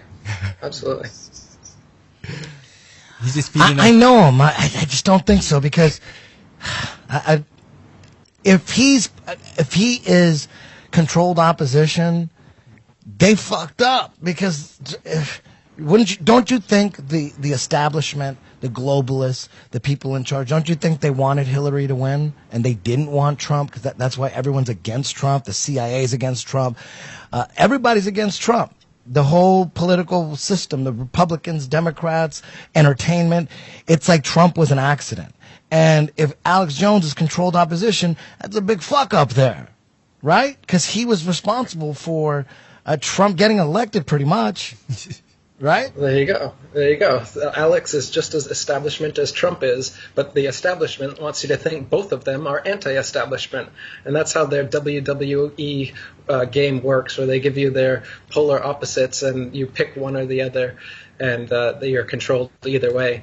I think, no, seriously, I think Alex, I think he really, really cares about bringing liberty back to this country. I think he really is anti-globalist. Your video. Well, he censored. Absolutely. That's why he censored your videos, because he totally cares. That's why your videos were allowed up for the first video was up for 5 hours before he took it down, where you mentioned my name over and over again. And then the next video, you did the same thing. That one lasted 4 hours. But it's flat Earth, though. I understand, because when I first heard of it, like I said at the top of the podcast, when I first heard, he didn't just hear of it. I've been telling Alex Jones about flat Earth since 2009. But Kent, don't you understand how crazy it sounds? It does sound crazy, and most people think it's crazy. I was violently opposed to flat Earth. Really, I understand people not buying into it at first, and maybe not ever. There's enough debunker videos out there that that if you get on the wrong video, it could just kill your whole journey. Your truth journey by picking the wrong video, and then it's, you know what I mean? I understand why people laugh at the flat earth theory, because I did. I thought it was ridiculous. It made me angry and shit. So I get it. None of those guys at the Alex Jones show, to me, there's a big crew, and I can't say they're being paid by someone. They are, you know, they're on a certain level of conspiracy theory, right? They're 9/11's inside job. JFK was a conspiracy. They're on that level, but the flat Earth, space don't exist the way we think it exists. We've been lied to, and all that. That's a whole nother level. You know what I mean? So it'll take some time, but I think Alex Jones pulled my flat Earth stuff because it might distract from what his mission is. His mission is all about Trump. You know, let's get Trump through. Let's protect Trump. It's all about Trump. That's his mission. If he started talking about, like, you know, Holocaust denier type stuff, he ain't going to talk about that. That'll just kill his mission. He can't bring that up. Even Holocaust deniers won't bring that up if they're trying to make a point about some other stuff. They know that'll kill their point. So let's just stay away from that, because right now it's not the right time. There's another mission. And Alex Jones' mission really is, it's on a political level. He's trying to, he's on air burying Hillary. I like that. He's on air burying CNN. I like that shit. Trump said CNN is fake news, then he calls it very fake news. I don't know. Trump may be a trick, but damn, he's calling CNN fake news. That's some good shit right there. I like that. He's the last hope. I know Hillary. If Hillary would have got in, it was over. I'd move to Iceland. But look at Trump is the last hope. Look at all the he talked like he was against the establishment, and like he started saying all these about 9/11, about the Federal Reserve, all this shit, and then Who, Trump? Trump. But then when he got elected, all the people he's putting into office were all the same people from before. Everybody's the same establishment. So that's where the line, I think, is. Yeah, like, I don't know about Trump. I don't know, but I know for damn sure and I he's think, better than Hillary. Yeah, who knows? But the point is that what does Trump bring to the table? Trump brings he brings separation. He's separating people from each other. He's separating the Mexicans from the Americans from the Americans, the blacks from the whites, the girls from the women. He's creating all this division between all of us, and I think that is wrong. Because any kind of leader, anybody, anything needs to understand that we all need to work together, and like you start to. Hey, you're cutting out right now, Eric. Hold on. You're cutting out a little bit, but try now. Say it again. That's what controlled opposition does. Controlled opposition is there to divide any sort of legitimate movement that might come up. And that's why Alex, you said his brand of truth, or that's what he's pushing. Yeah, if your truth has limits, then you're what's known as a gatekeeper. And that's exactly what he is. He's a gatekeeper so that you won't ever get into the idea that we haven't been on the moon. You'll never question any sort of cosmology or NASA. You'll never understand that the Earth is flat and that that's the biggest conspiracy of all of them. Nor will he tell you about the Masons and the Jews who control the Masons, who are above them. His show is all about watering it down and claiming that the Bilderberg Group is the top conspiratorial capstone. They've only existed for 50 years, and they are the tippy top of his conspiracy. And you're breaking up a little bit. Let's like maybe let it. Brand of conspiracy will think that these innocuous groups are actually bone broth is more along the lines of what Alex Jones is all about. The more bone broth and other that's what it's about. He's not about truth. I've been talking to Alex, trying to send him the truth for the longest time. He knows about me. That's why he deleted me off of your YouTube video. He's a complete gatekeeper, and it's so obvious to someone like me who's a genuine truth seeker, and I've been in this thing for over a decade. But I understand that, Trump and Alex Jones, they are the second-level gatekeepers for people that have broken through the mainstream, and they don't actually get how deep the conspiracy goes. They're there to corral and honeypot you into never getting further than their little brand of the truth, which is, sure, he says a lot of great stuff. I mean, I was an Alex Jones fan, and I agree with 80% maybe of the things that he says, but it's the 20% that not only does he not get into, but he purposely covers up. He will shut off your phone call. He will take down your video, and when you talk about flat Earth, that's a fake phone call. Cut him off. That's a flat Earth. He knows about this. He knows about all the questions about the moon landing hoax. I've seen him interview Buzz Aldrin and all the other people. He's heard you, Eddie. He knows everything. Look at their face. Look at Leanne McAdoo as she's interviewing. I mean, the gatekeeping couldn't be more obvious. I've talked to probably more people than anyone on this earth about the flat Earth, and normal people do not act the way that the people at InfoWars act when you're just trying to, especially when they're supposedly trying to give you a voice. You don't act that way when you're just having a conversation about these things, especially when you're conspiratorial-minded like Alex Jones. Why the heck can't he... I can't fathom that. They lie about everything else, but they don't lie about this. And of course, the voice I'm doing is part of the shtick too. I haven't heard of conspiracies for the first time, and Alex Jones is your first introduction into this, and you see him just going off. And there's compilations that are hilarious. I love watching them. I think that this is where your truth is coming from. Gatekeeping techniques. David Icke did the same thing with his shape-shifting reptilians from the hollow moon base. He gives you all this great information. I agree with almost everything he says, every book he writes, and then he comes out, oh, by the way, the elites are all shape-shifting reptilians that come from a hollow moon base from Jacronis. Okay, David, what the... You know what's up there. These are controlled opposition. That's what Lenin said. If you want to control the opposition, you have to lead it ourselves. And so they know this. They don't just give you one side of the coin. They give you the other side. And that's why everyone's falling for Trump and everything. It's, oh, look, he's saying what I want to hear. He's saying all the right things. Of course he does. Obama used to say all the things you wanted to hear 8 years ago, too, and that's why he got elected into office. They just update their rhetoric with the contemporary... Yeah, Trump could be part of the whole program, because based on CIA whistleblowers, based on what they say, CIA is designed to just destroy economies and just go in there and fuck up countries like they've done in every South American, Central American country. All of them are in shambles economically. And that's the way it is. You take a country, they're easy to control when they crush the economy, easy to control. I just got back from Brazil like 2 weeks ago, and it's like, how the fuck you're going to tell me this country that has all the resources in the world, has the best soil to do all this, and I'm driving through the slums. I'm like, how is this even possible?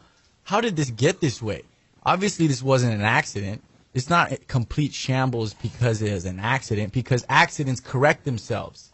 People are always working to get better. Nobody's working to get worse unless you're being purposely, unless somebody's putting holes in your boat on purpose or blowing your boat up. Either way. Yeah. Every country south of America, Mexico, all the countries, Africa, all of them. Just on this side, all of them are in shambles. They're all third world type countries. You don't think they're trying to do that here?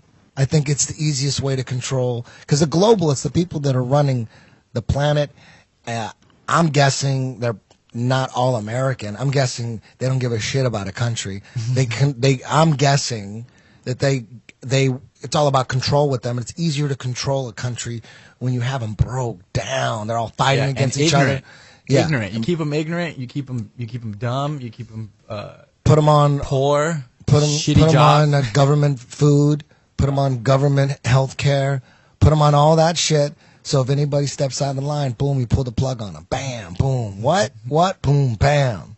You there, Eric? Yep. You got it. We lost you for a while there. We lost you, man. Yeah, sorry. Yeah. So enough about Alex Jones. But let me say this about Alex Jones.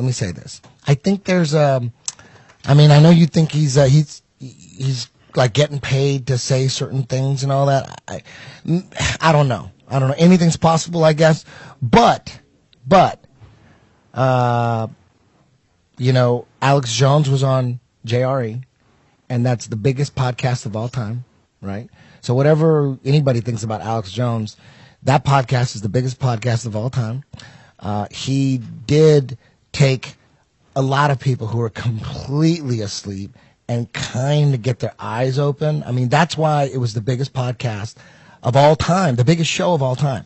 And he got some people that were totally asleep, and he got them to wake up a little bit, even if it's just JFK or Pizzagate or Tower 7 or chemtrails, even if it is something like that, you can't go from being totally asleep to believing in the flat earth theory. You got to bring them along. You got to, explain Tower 7 a little bit and kind of wake them up. You don't want to jump into the crazy shit right away. There's a way to do it. You know what I mean? You don't want to jump into the, so whether Alex believes in flat earth or not, I believe he's just like most people that think it's so crazy. I believe he thinks you're crazy, and I believe he thinks that you're a waste of time.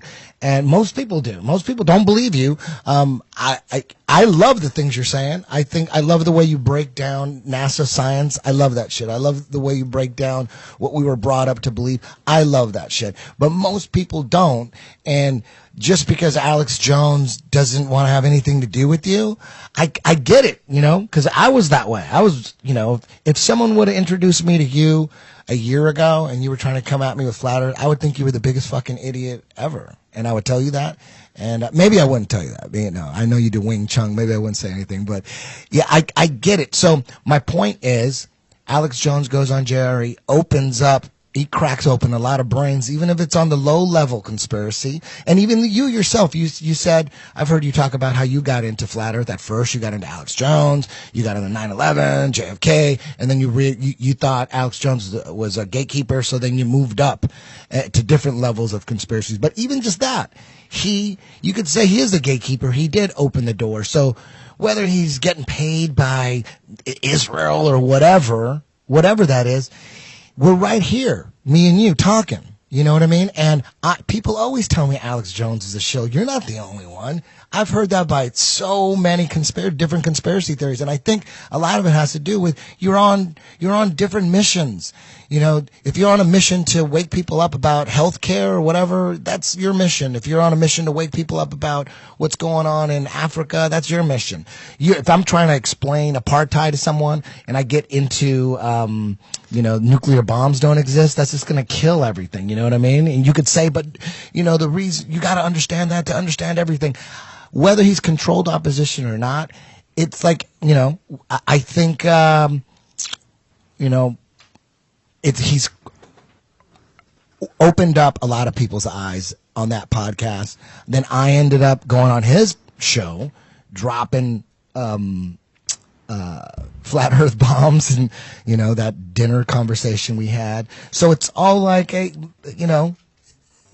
I'm not mad at Alex Jones. He's got his thing. He's into Trump, whatever. Maybe Trump is a big trick. Maybe he's part of it and doesn't know it.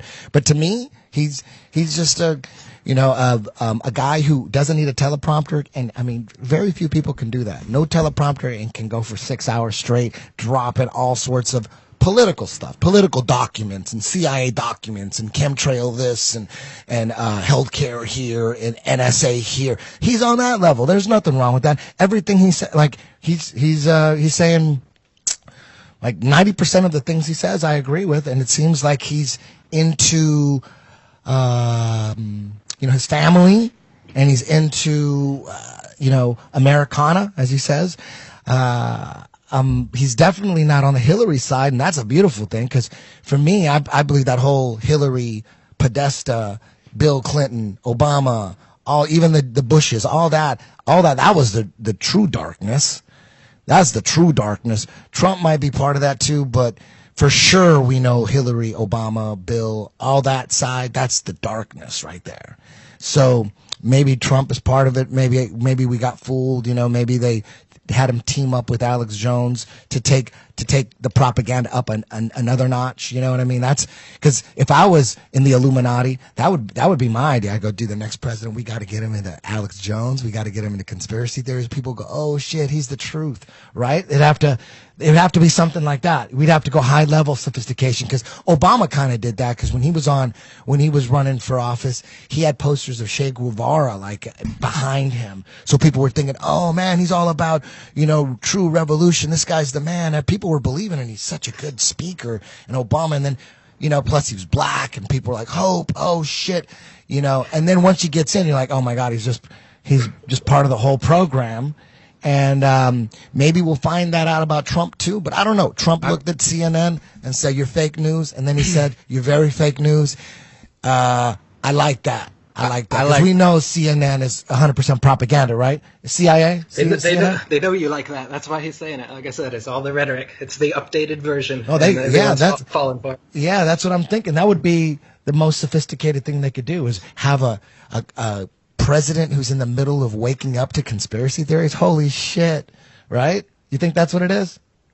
Absolutely. Alex will wake up to this eventually once he can't not wake up to it anymore. He can delete your videos now and pretend that he doesn't know who Eric Dubay is and all this.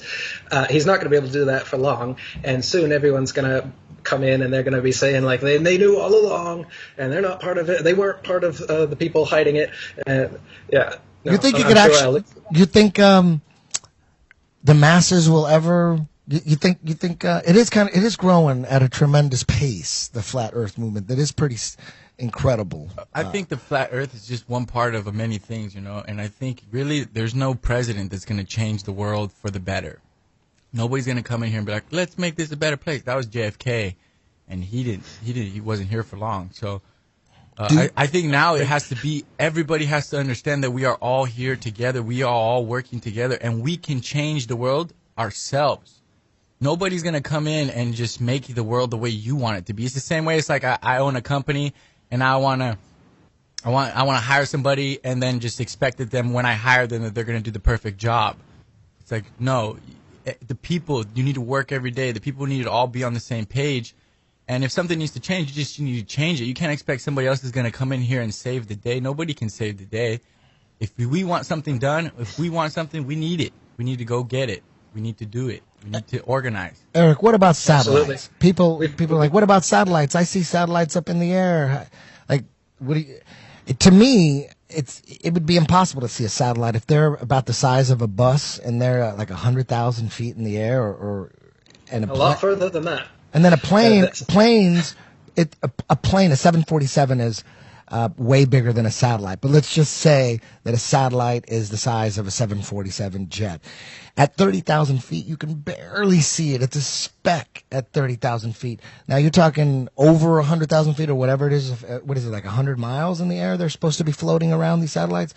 There's no way you're going to be able to see that. So when people say, "Oh, I see satellites," you could see them in the air. I'm like, do the math. The science is, you could barely see a 747 at 30,000 feet. That's the science. You're going to see a satellite the size of a bus, a couple miles in the air, whatever it is, right?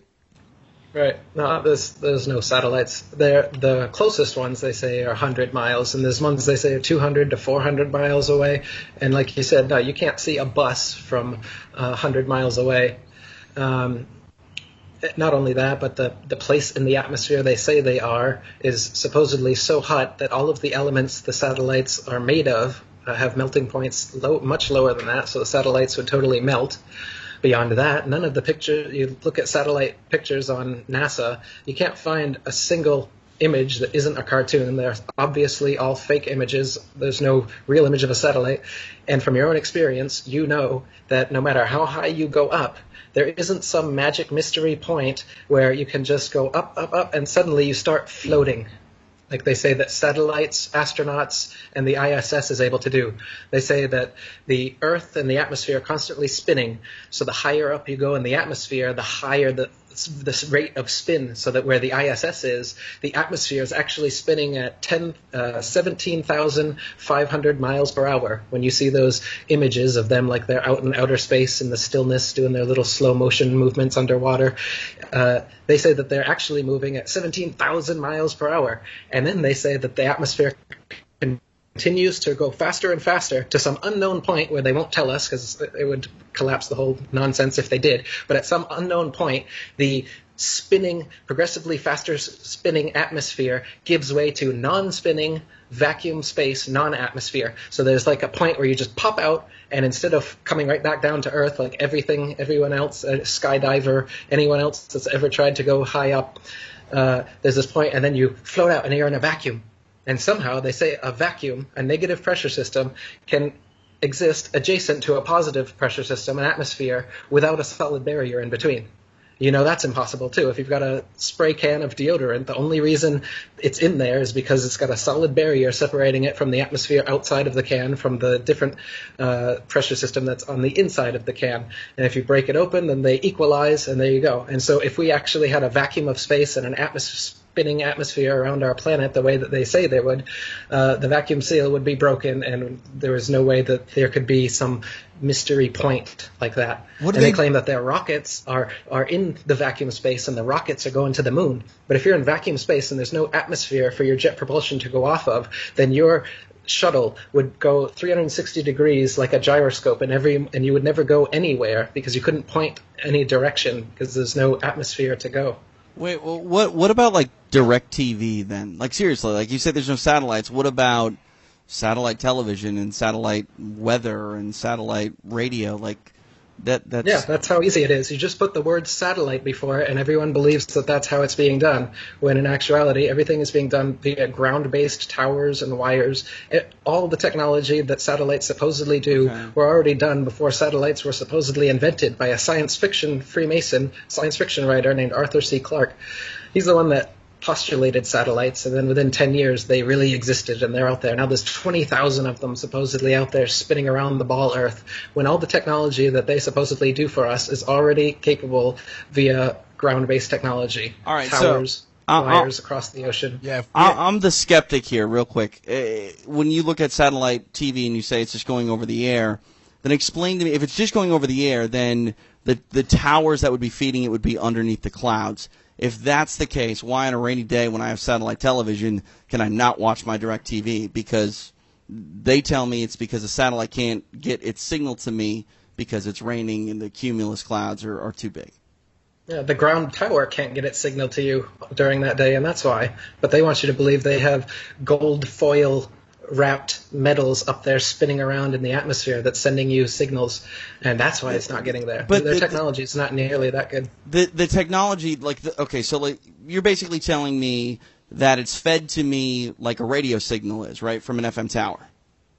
Yes. Okay, from so a tower. now when FM signals, I don't know if television signals are the same, but when an FM signal is transmitting on a cloudy day, it is actually better than it is if it's not cloudy because the sun rays will destroy a radio wave. It eats it up. So that's why, like for example, AM signals are better at night because they're not getting destroyed with the sun's rays. So on a cloudy day, the sun can't access the radio wave for an AM signal, so it comes in better. I don't know if that's the same for television, but if that's the case, then for me, you wouldn't see a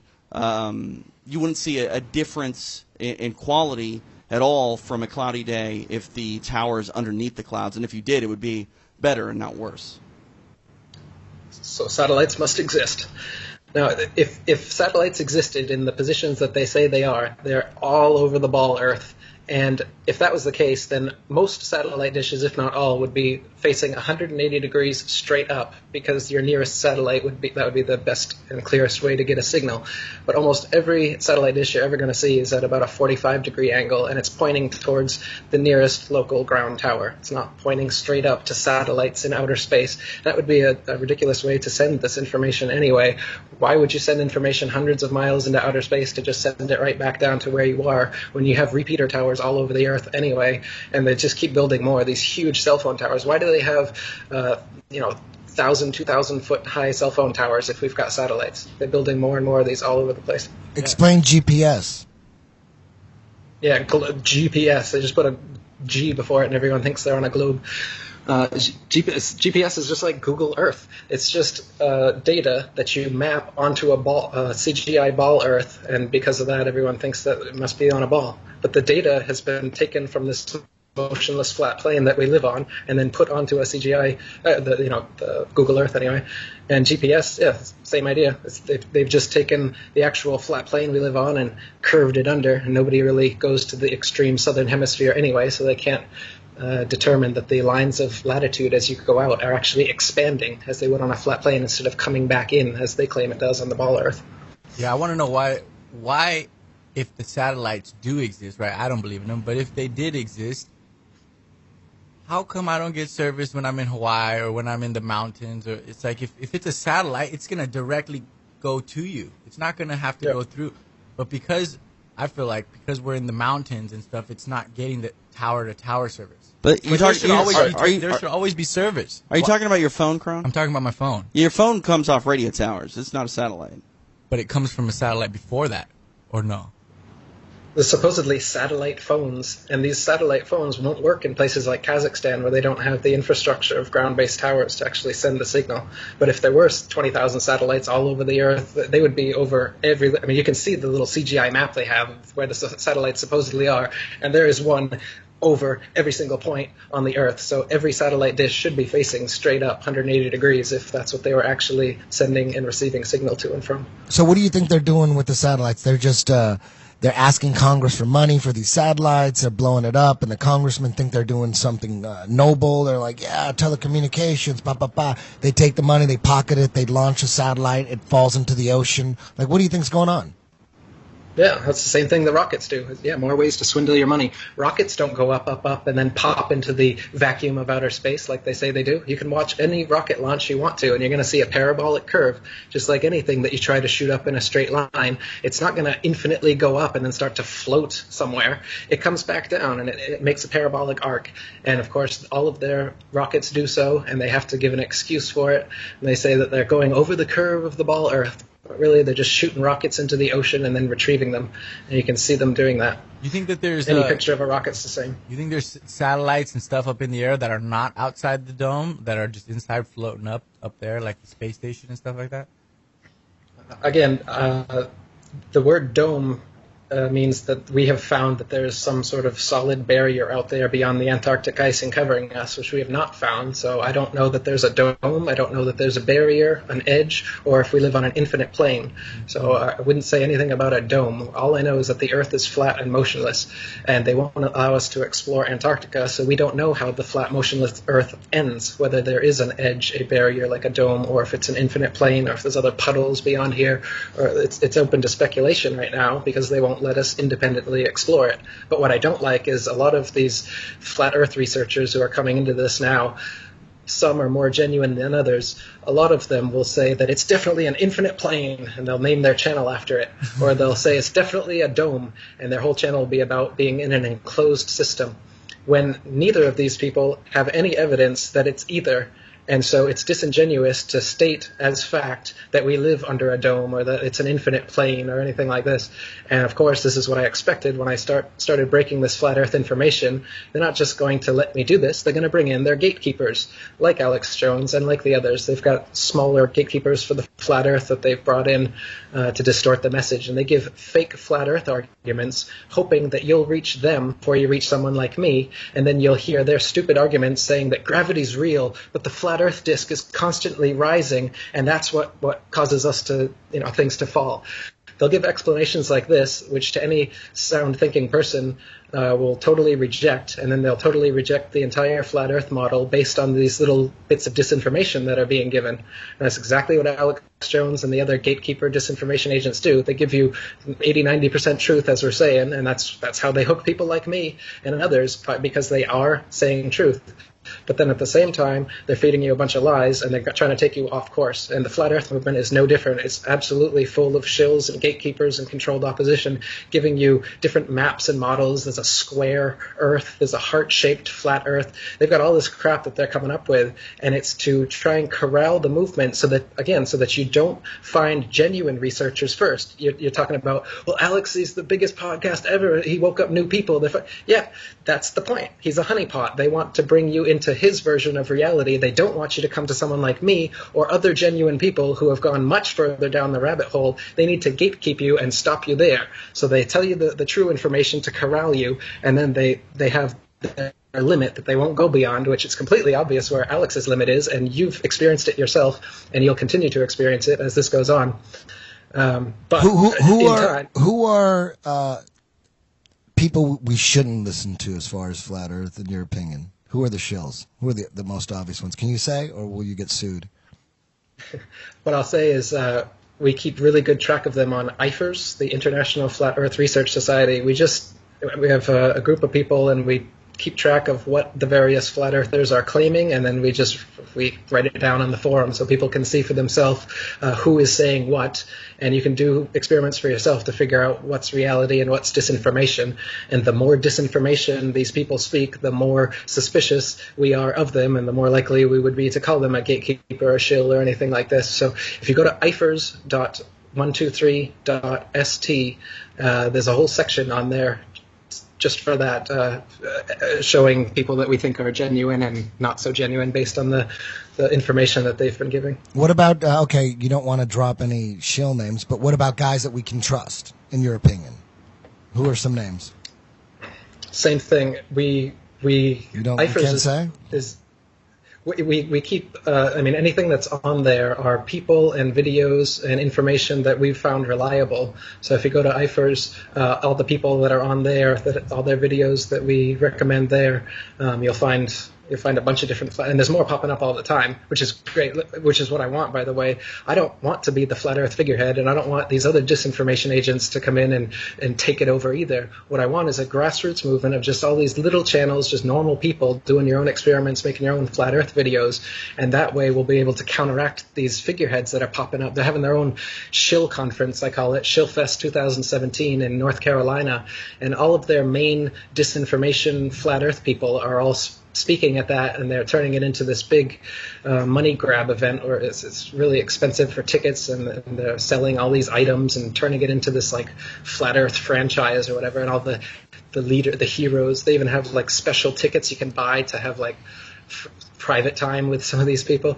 It's ridiculous. So they're trying to turn it into this circus of disinformation agents, and myself and others have exposed that on IFERS. So I recommend they go to IFERS. You'll find both who's genuine and the genuine information, and you'll see who are disinformation agents and why, and what kind of things they're saying, and why we suspect them to be disingenuous. Now, a little off topic here. Another conspiracy theory that's blowing my mind is nuclear bombs, and the timeline of when they were theorized, and then when they actually because it was a theory at first, right? The theory was something like this: man, if we could split an atom, it'll cause critical mass, and the explosion will be, like 1,000 times greater than a regular bomb. If we could just split that atom inside of a bomb, it'll cause a chain reaction, critical mass, and it was a theory for a long time. They put a lot of money into it. The Manhattan Project, thousands of scientists trying to figure out a way to split that atom. They were working on it, and it seems like they never figured it out, right? Well, the nuclear hoax is very similar to the Ball Earth hoax in that the way to break it down will be to actually look at the footage. And when you look at the footage, you're going to find all these anomalies that show that the footage of most nuclear bombs are fake. And then the footage that is real has actually been done using TNT, non-nuclear explosions, just stacked up. So you make a huge explosion. But again, it's ground-based. They want you to think that they can have, nowadays, a suitcase. They want you to think that in the size of a suitcase that they can blow up a whole city. And this is the psyop, and it's fear-based mind control. You're gonna have to back up a little bit. We lost you like the last 2 minutes. We lost you. You were basically saying, how when everyone is brought up looking at those nuclear. Yeah, it was about the nuclear. Those nuclear bombs going off, and you see like some kind of hurricane red radiation wind sweeping through like a town and taking down buildings and shit. And I mean, doesn't it seem like it's fake looking back at it now? Like, who's filming that? Yeah, Someone how filmed? come the camera didn't get destroyed? Exactly. Who filmed that? It looks like, and then you find out about, I don't know if you know about this, Eric, you probably do, but Lookout Mountain Laboratories in Hollywood. It's back in the 50s, top secret Air Force intelligence base. It was a movie studio right in Laurel Canyon, right there in Hollywood, a movie studio that was way more advanced than any other movie studio. It was the highest, it was the best movie studio on the planet. And it was top secret, and they said that's where they edited nuclear bomb footage. And like, why would you need some top secret? I guess the top secret thing because of nuclear, but why would you need this super sophisticated movie studio to do that? And then it got declassified like in the 90s. And then it came out. Yeah, this was a top secret Air Force intelligence facility right there in Laurel Canyon. And Jared Leto lives in it now, which is weird. He lives there. He owns it and lives there. And that's where they use this place to edit nuclear bomb footage. Now when you go back and look at that footage, you're like, damn, they made this shit here. It looks fake as fuck, right?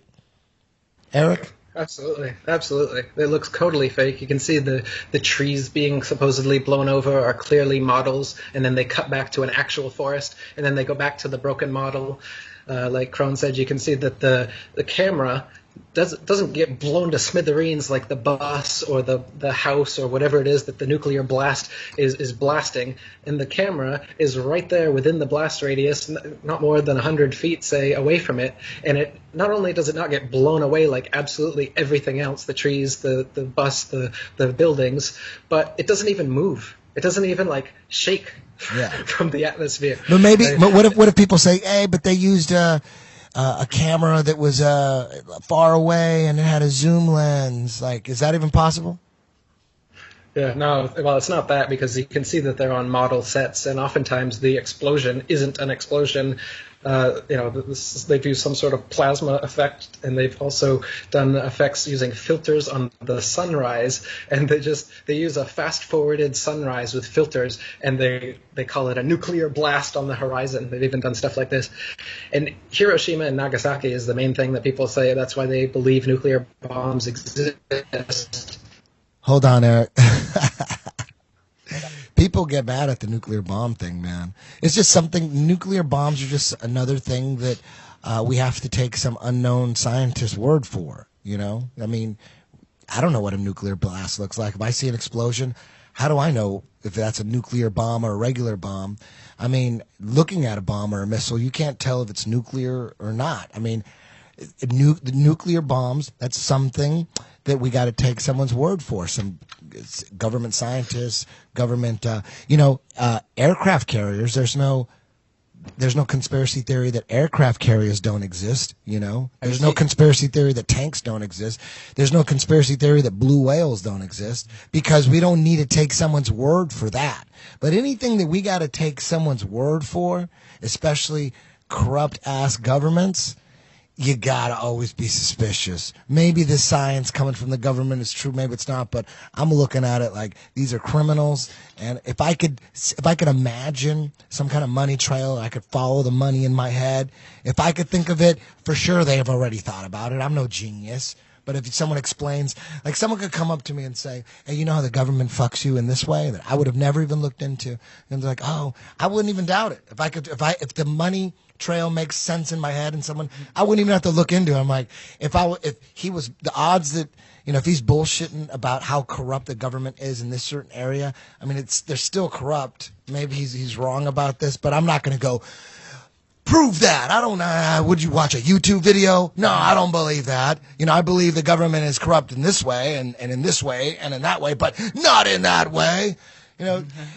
Those guys are like, they got one eye open. I'm like, dude, like, if someone told me, I don't know, there was a John Gotti expert. I don't know anything about John Gotti. I know he's a criminal or whatever, but if some John Gotti expert told me, hey man, did you know that he murdered, district attorney in Miami, I wouldn't know. I wouldn't say, prove it. Prove it. Unless you have proof, like he's a criminal, he probably had something to do with it. I don't really need to look into it. I believe you. You know what I mean? I'm not going to doubt you and question you on a criminal. You know, so that's the way I look at the government. You know, anytime someone comes at me and goes, "Oh, you know how the government fucks you in this way?" I'm like, I never looked into it, never thought about it, but here, tell me the story, and if it makes sense, I was like, sounds right to me. You know, Eric, you got cut off again. You got cut off with nuclear bombs. With nuclear bombs, with Hiroshima Nagasaki and Hiroshima are yes. the main things that people talk about because that's when they were supposedly used, and Hiroshima and Nagasaki were firebombed just like every other major city in Japan during World War II. And most of the houses were made of wood and paper, so they just burned right to the ground. Now, there's radiation after any explosion. So as you're firebombing, there's going to be radiation, and you can take a Geiger counter to there as they did, and you'd find radiation. But they say that nuclear blasts, first of all, would come from a central point, and then the radius would be outward from there. You don't see that anywhere in Hiroshima and Nagasaki. There's not a central radius, and then everything is not tilting or slowly getting less damaged as you get farther away from that central point. In fact, both cities look just like all Japan's major cities looked after World War II, and they're completely firebombed from side to side, and there was no central point. And they tell us that if it was a nuclear blast, then for thousands of years we wouldn't be able to live there, and there would be so much radiation, people would be dying of cancer, and there'd be mutations.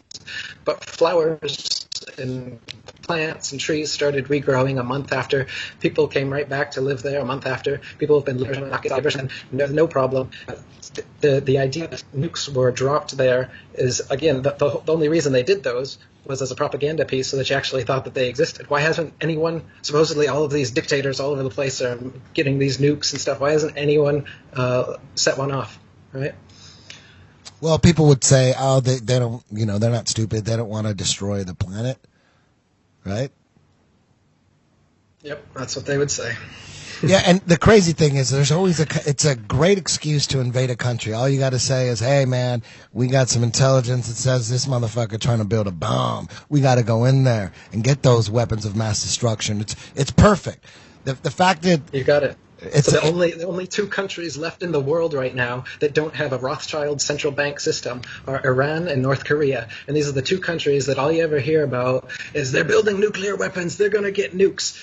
Well, what Iran and North Korea really are two independent nations that stuck their middle fingers up to the Rothschild central banking system that controls the entire world right now and won't even allow them in. And so all we get is propaganda about these places so that the public opinion will be swayed against them. And when eventually we have to go in there and create a democracy like we did in Libya and Syria and Iraq and Afghanistan and everywhere else that didn't have a central bank but now does have a central bank, this is the plan. And like I said, there's only a couple countries left, and they have these excuses like nuclear weapon, like they're the world police, and they got to go and protect us from these earth-destroying bombs that they've created.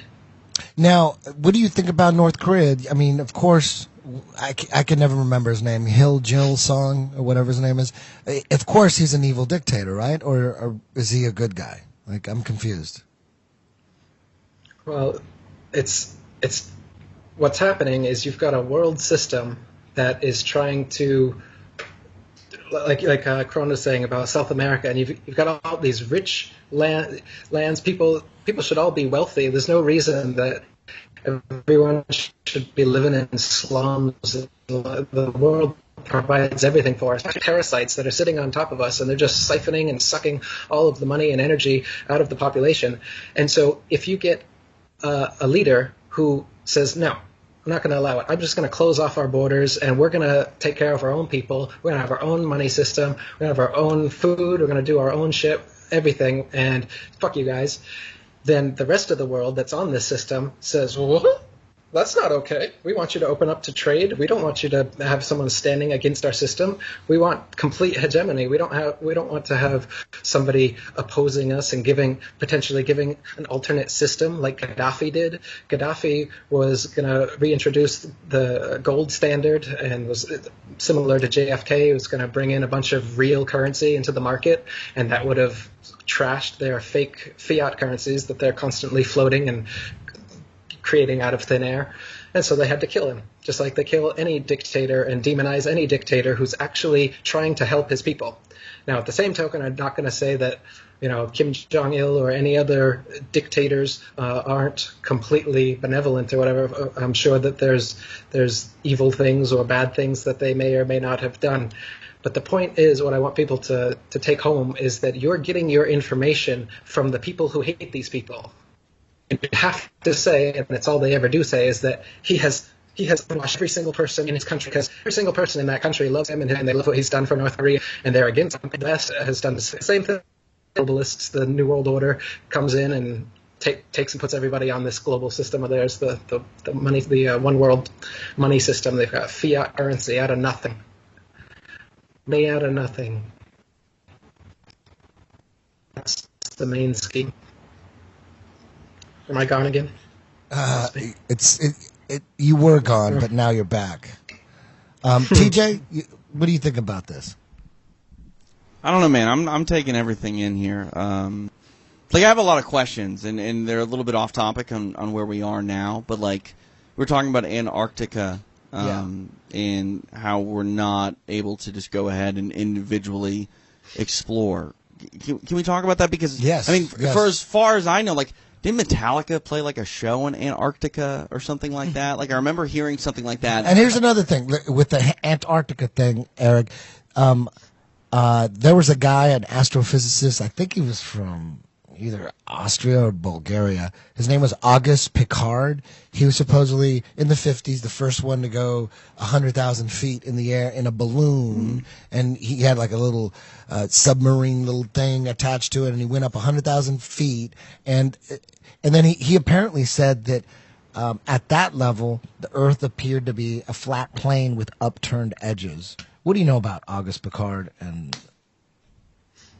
yeah, well, he's just saying that at the time people said that the Earth was a ball, so that the point right below you should be the closest point to you, and the points furthest away should be coming away from you. But what he actually saw was the opposite, where the furthest point from his point of view was right below him, and the horizon on each side of him rose up. So it gives the appearance, of a concavity, so to speak. But what you're really seeing is just a flat plane, and the law of perspective is bringing the ground up to your level. Like I said, if you're actually on a ball, no matter how big that ball was, the horizon wouldn't rise at all. It would stay exactly where it was, and no matter how high you would able to get, you'd have to dip your head further and down to see it. But it's exactly at half of your vision. Half your vision will be sky, half your vision will be ground, because that's the law of perspective. It doesn't matter how high you go, because the Earth is flat, and the plane that we live on, the way we see it, is this point perspective, like all art students are taught. It's not a spherical thing that curves away from you. Now talk about Antarctica and the treaty that I think it was 1958 or something, where they made a treaty where no one's allowed to go deep inside. Yeah, that's like we were saying earlier, just after this guy comes back from his military mission to Antarctica, telling everybody that there's untapped resources and all this new land that nobody's ever seen over there. Within a couple of years, the Antarctic Treaty is signed so that no independent exploration of Antarctica is allowed outside of their pre-packaged tour groups, like you were talking about, or their little concert. Yeah, so Metallica or whoever plays a concert in Antarctica, so the Earth is a ball. Again, it's just they're doing these little propaganda pieces to make it seem accessible, to make it seem like this stuff has happened. None of the such has actually happened. Jarl Andehøj, people who actually try to independently go there, they get caught, fined, put in prison, turn right back around. Rodney Clough is another one. So independent people who want to go there, and they don't tell the government first, they don't pay money to these little travel organizations to have their photo op on the pre-approved spots in Antarctica. People who want to actually independently travel for themselves have been arrested, and there's a treaty preventing it, so that it's being patrolled. They don't allow anyone to get to the edge where they, not the edge of the Earth, but the edge of the oceans, which is where it's contained by the ice wall. How have these people tried to access Antarctica? I mean, I assume it's by ship. Has anyone tried to put a bunch of fuel in a plane and fly over the damn thing where they can't literally be stopped unless they're shot out of the air? Not that I know of. As far as the plane, the people who have gone on ships. There's some speculation. People have wondered about Amelia Earhart, that kind of thing, but that's all speculation. As far as I know, nobody has tried to take a plane and just go south and see how far south they can go.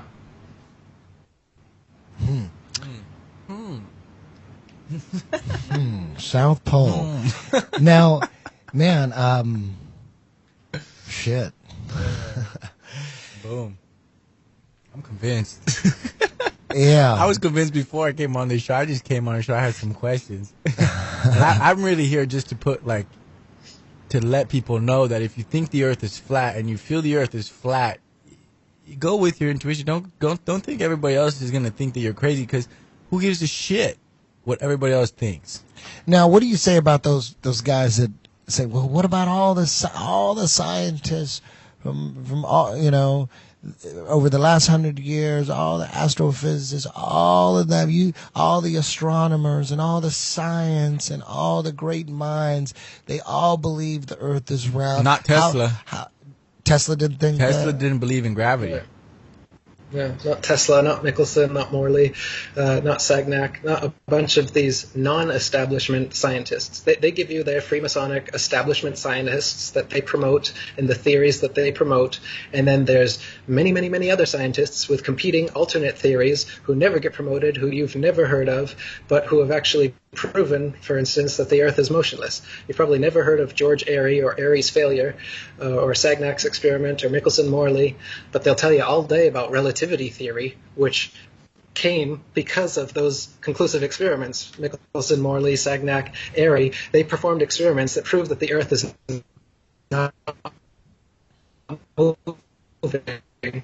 I think you said they proved that the Earth is not moving. He didn't come up with any science. There's no science to prove relativity. It's all philosophy. It's just an idea. It's a thought experiment. But actual science, actual experiments, like Airy's failure and the Michelson-Morley experiment, have been performed to show that the Earth is motionless. But and there's nothing they can do about that except for censor it. They censor non-establishment science and scientists, and then they promote their Freemasons and their establishment science like Einstein. So you never heard of Michelson, Morley, Gale, Sagnac, Airy, and their experiments which proved that the Earth is motionless, but you have heard of Einstein, who philosophically said that it's not motionless and that you can't figure out whether it is or not. So they give you their little scientific heroes, and then they censor and suppress all the other scientists who are saying the opposite things. I mean, just like the flat Earth. I mean, did you know that there's flat Earth books that have existed for hundreds of years? There's excellent flat Earth books, dozens of them that came out at the end of the 1800s. Yeah, Nobody taught you that. You were talking about that at the top of the podcast, where there was a resurgence in in the 1800s, there was a flat Earth revival, and there was books. Talk about those guys. Like, who were those dudes that were writing those books? The main guy was Samuel Rowbotham, and he just did a bunch of experiments for over 30 years, wrote a bunch of books, and did lectures all over Europe talking about the flat Earth and exposing the heliocentric theory. He wrote a book called Zetetic Astronomy. William Carpenter wrote a book called 100 Proofs the Earth is Not a Globe. What year was that? That was also late 1800s, around 1890s. The Rowbotham book was first published in the 1860s. He did experiments over water, seeing if water was convex or flat, used theodolites, telescopes, flags, spirit levels, sextants, used different instruments to record that the supposed curvature of a ball Earth, 25,000 miles in circumference, should be 8 inches per mile when you square the mile. So spherical trigonometry, as you drop off on a ball, the drop gets bigger and bigger as you go.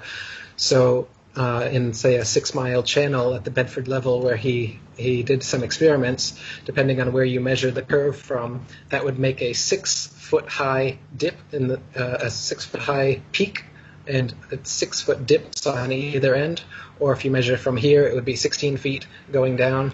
And he did different experiments to show that there's not even an inch of curvature. So, I mean, and there's many experiments that have been done since then to prove that the curvature would be visible at sea level even. You go to the beach and you see totally flat beach horizon and you think, well, the Earth's just really big. I wouldn't be able to see it. But you can see from the left side of your periphery as far as you can go to the right side of your periphery as far as you can go, which is actually at least twice as far as the horizon is straight in front of you, which they tell you is the curve of the ball Earth. So that's another way you can know that it's not the curve of the ball Earth, because you can see right and left of you twice the distance, and that's not curving away. So how could half that distance supposedly be curving away? TJ, what do you think about this so far? Is he getting you? No, but No? Here's the problem. Okay. I've done this thought. I've had this thought my entire life about the Earth being round, right? Like, I've been told that. Yeah. And you're not going to be able to convince me on one conversation. Like, this is something that I'm going to have to go ahead and research, even if I want to. Like, that's the question. Like, to me, I'm open to the Earth being flat, but why would I care? Why would I give a shit? Like, I'm not going to fall off. I understand that I'm not going to fall off. If there is a flat Earth, you guys are telling me that I can't even get to the edge because I can't get to Antarctica, and that's the key to getting to the edge. So as a guy who makes podcasts for a living and is consumed with mixed martial arts, what do I care whether or not the Earth is round or flat? Eric? Well, if you care about truth, then you should absolutely care. And if you care about your existence and humanity's existence, then you should care where we came from and what we're living on. Like I said, it's the biggest lie possible. So when I hear this all the time too, people say, what does it matter if it's flat or a triangle or a square? I don't care what shape the Earth is that I'm living on. What a waste of time. It's not about the shape. It's about the lie. It's about the fact that we've been lied to for 500 years and we're still being lied to, and they're fleecing us of money and they're fleecing us of our actual purpose here on Earth and where we come from. Do you think that you came from a big bang explosion accident of matter, and then humanity and consciousness and life just randomly somehow evolved out of that explosion? Is that the cosmology that you've chosen to believe in?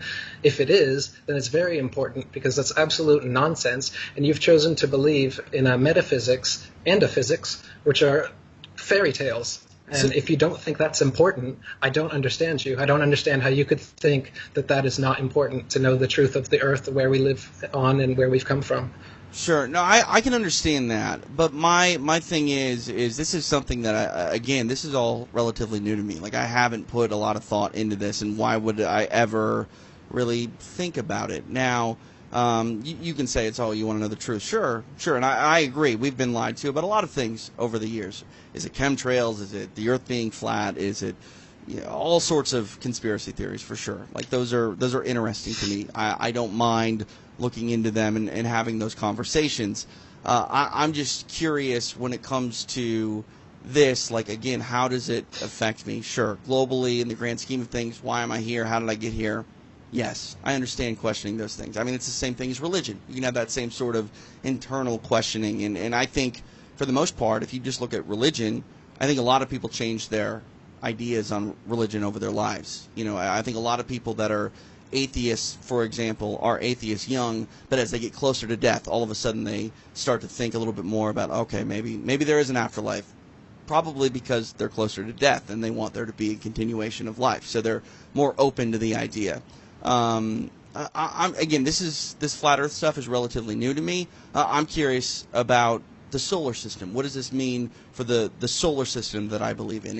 Is the moon not a round ball? Sure looks like it in the sky. Is Saturn, Jupiter, Mars, all of that stuff? Is that, it's all a lie, buddy. It took me a while too. Maybe it is. Maybe it is. But Eric, there's a documentary called The Principle. Have you seen this? Another controlled opposition, yes. Oh, really? Because in that documentary, they talked about the cosmic microwave background. It's like a snapshot of the universe, and they did it once in 2006, and then they did it again, I think, in 2013. And they basically said that the stars are rotating around us, and we are the center of the universe, according to their science. So you think that's controlled opposition? What do you think that's about? Yeah, what you just said is true. Just like all controlled opposition, they have to mix in the truth with the lies. So their version of the truth is that we live in a geocentric system, which is true, but it's a geocentric ball Earth. spinning ball Earth. So they're just, again, what a gatekeeper does. And the principle didn't exist 10 years ago or 20 years ago because it didn't need to, but it does need to exist now. And this is what they do when someone like me runs the gauntlet of conspiracy truth. They have to set up the gatekeepers to corral people to not continue on and go as far as someone like me goes with it. So with the principle, they know that people have been talking about geocentrism and flat Earth, so they whipped up a documentary saying that, oh yeah, it is geocentric, but it's a spinning ball. So don't stick on the spinning ball. The moon landing is real. We've been to Mars. There's billions upon billions of planets. The solar system, all that's real. But the Earth is the middle part, not the sun. That's it. That's all the whole friggin' documentary is about, is they want to change your little perspective from the sun-centered to the earth-centered cosmology, all the while not talking at all about the fact that we're on a flat, motionless plane here and everything is revolving over and around us. They keep you with their space balls. So it's just yet another spaceball documentary where they give you a little bit of truth, geocentrism, and then feed you the usual pack of lies, the whole solar system, Big Bang, evolution nonsense. Well, for me, it just made me more sure that the people at the top of astrophysics and all the scientists and professors, to me, it just proved that they don't know anything, and that makes me lean more towards flat Earth. Even though that documentary, The Principle, had nothing to do with flat Earth, it did have everything to do with what we're on being the center of the universe based on their data and their cosmic microwave background images. I mean, mainstream science is saying we are the center. They didn't say that we're the flat Earth, but I took that as, oh shit, there's more evidence and that the Earth could be a flat plane based on that. So I think that controlled opposition thing, I don't think it's working. I think it's making people more open to the possibilities that we are living on a flat plane. Do you understand what I'm saying? I hear you, but imagine if they went to my documentary instead of the Principle documentary. I'm not able to make as high quality a documentary as these people are. I don't have the distribution that these people do, but I do have the truthier truth than these people do. They're just taking you a little bit, and then they're packaging it so well that you think, oh, this must be what it is. Just like Alex Jones. They want you, they're giving you your figureheads so that you don't get all the way. And you're saying that, well, isn't it good that they at least took you part of the way? But you're not seeing the intention of setting these things up along the way anyway. If these people weren't there, then you just would have found me right from the beginning, just like everybody would have. If they didn't set up gatekeepers with half-truths, you'd obviously find the real truth right away. And the real truth shines so bright that eventually you guys find me anyway, or you find other genuine researchers who are talking the truth, and then you see someone like Alex Jones who says that the Jews have no involvement in the world conspiracy whatsoever. We've been to the moon. The Earth isn't flat. Hang up the phone. Eddie Bravo, we're good friends. Let's come on the show, but then I'm going to censor you. I'll put your video up, and then I'll take it down, and then I'll pretend that I'm for the truth, but my audience just doesn't. My audience likes bone broth, Eddie. My audience doesn't like truth. My audience can't handle, right? They can handle the ridiculousness that Alex Jones spits all day long, but they can't handle that the Earth might be flat, right? All the other crap that he talks about, that's fine, but the flat Earth, all my ratings would go down. People wouldn't believe me. Bullshit. Nobody knew who I was before the flat Earth. I've been doing this for years. I wrote many books before I wrote about the flat Earth. Nobody knew about me. People know about me now because I'm one of the only people actually legit talking about this truth without bringing in a bunch of nonsense like the other shills do. And so when these controlled opposition gatekeepers come up and people are like, well, isn't it good? I mean, I saw him first. Like, if I didn't see him, maybe I wouldn't have gotten to you. No, you would have gotten to me right away. You would have gotten to the genuine people right away if the disingenuous people weren't set up there to corral you beforehand.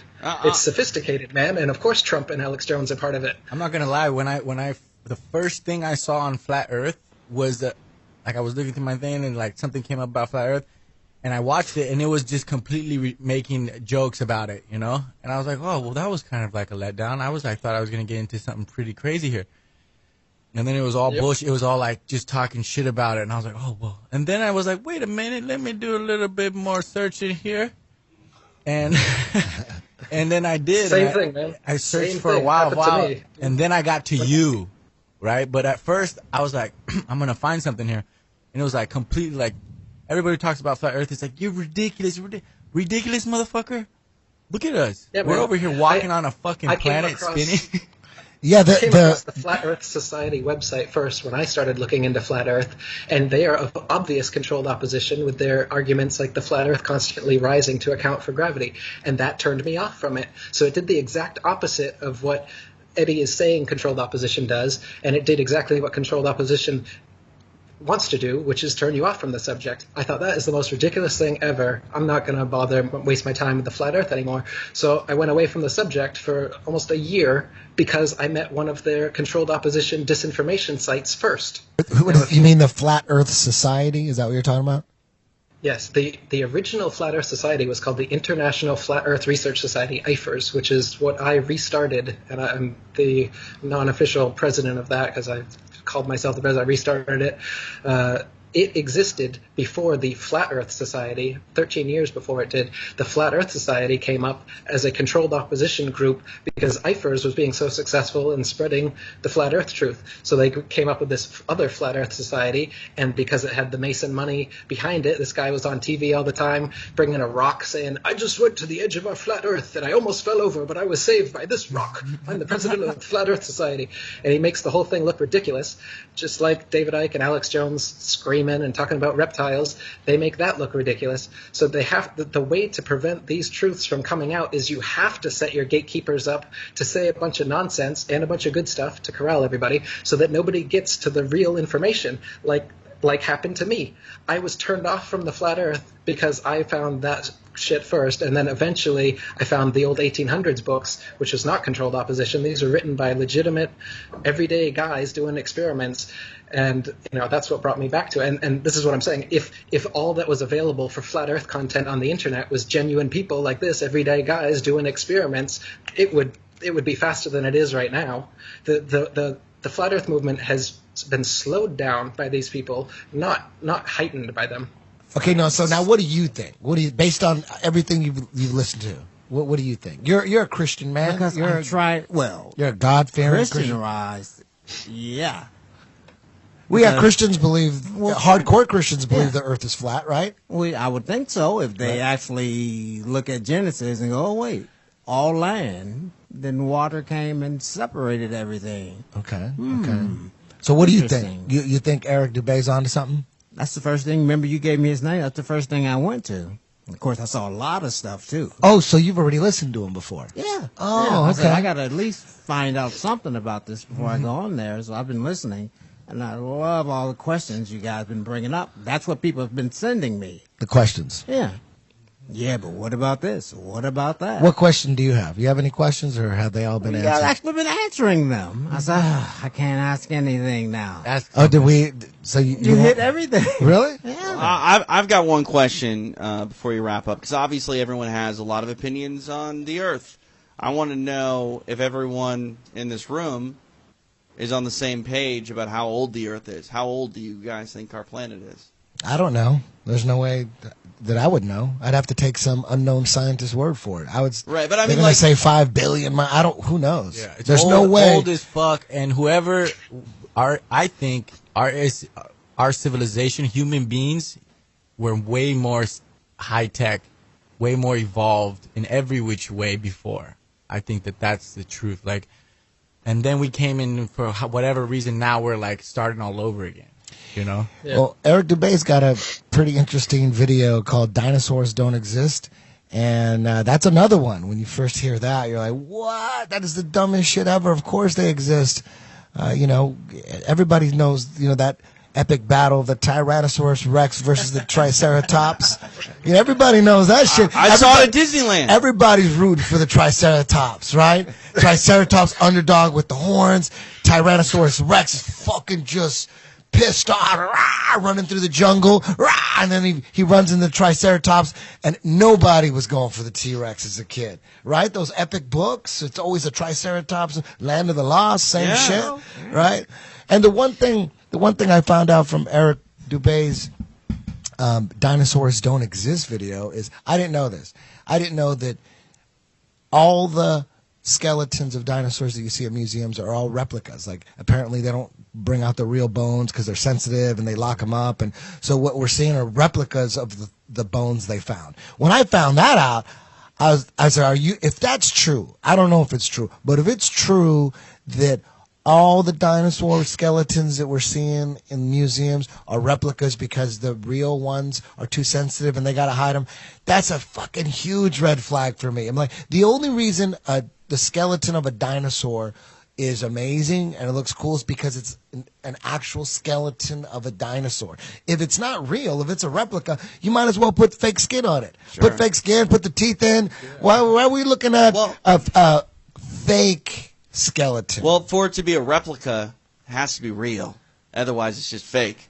Yeah, so, but it's only cool if it's real. Right, no, I agree with you. It's never cool if it's replica. I agree with you, but like, so for example, I brought this up to my wife the other day, and she's like, yeah, but in high school, I went to an archaeological dig site, and we saw them brushing the dirt off of the bones. It was in Omaha or something like that. So now, how do we know they're not? Right. Because they're finding shark teeth in Wyoming or whatever, Montana. How do we know they're not finding giant blue whales in Utah? And they're thinking, oh, shit, there's no way this could be. They're not even thinking like in the 1800s. You know, when you look at the timeline of when dinosaurs were discovered and all these guys discovering bones, and there's all the fraud and the scamming that was going on. It was our dinosaur bones that we grew up seeing in museums. There's a lot of history of scamming and fraud. When you look into it, you're like, oh, man. So Eric. There's fraud in everything, though, yes. right, Eddie? Like anything. Yeah, but when it comes to something that we can't verify for ourselves, these bones existed, what, millions and millions of years ago? How do we know? Again, it's some shit we got to take their word for. We can't.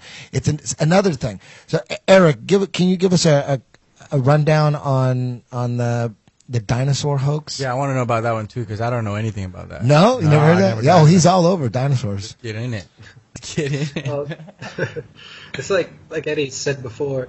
They want you to think that being smart is to regurgitate whatever information they've fed you and to be able to repeat that on command, and that's what a smart person is.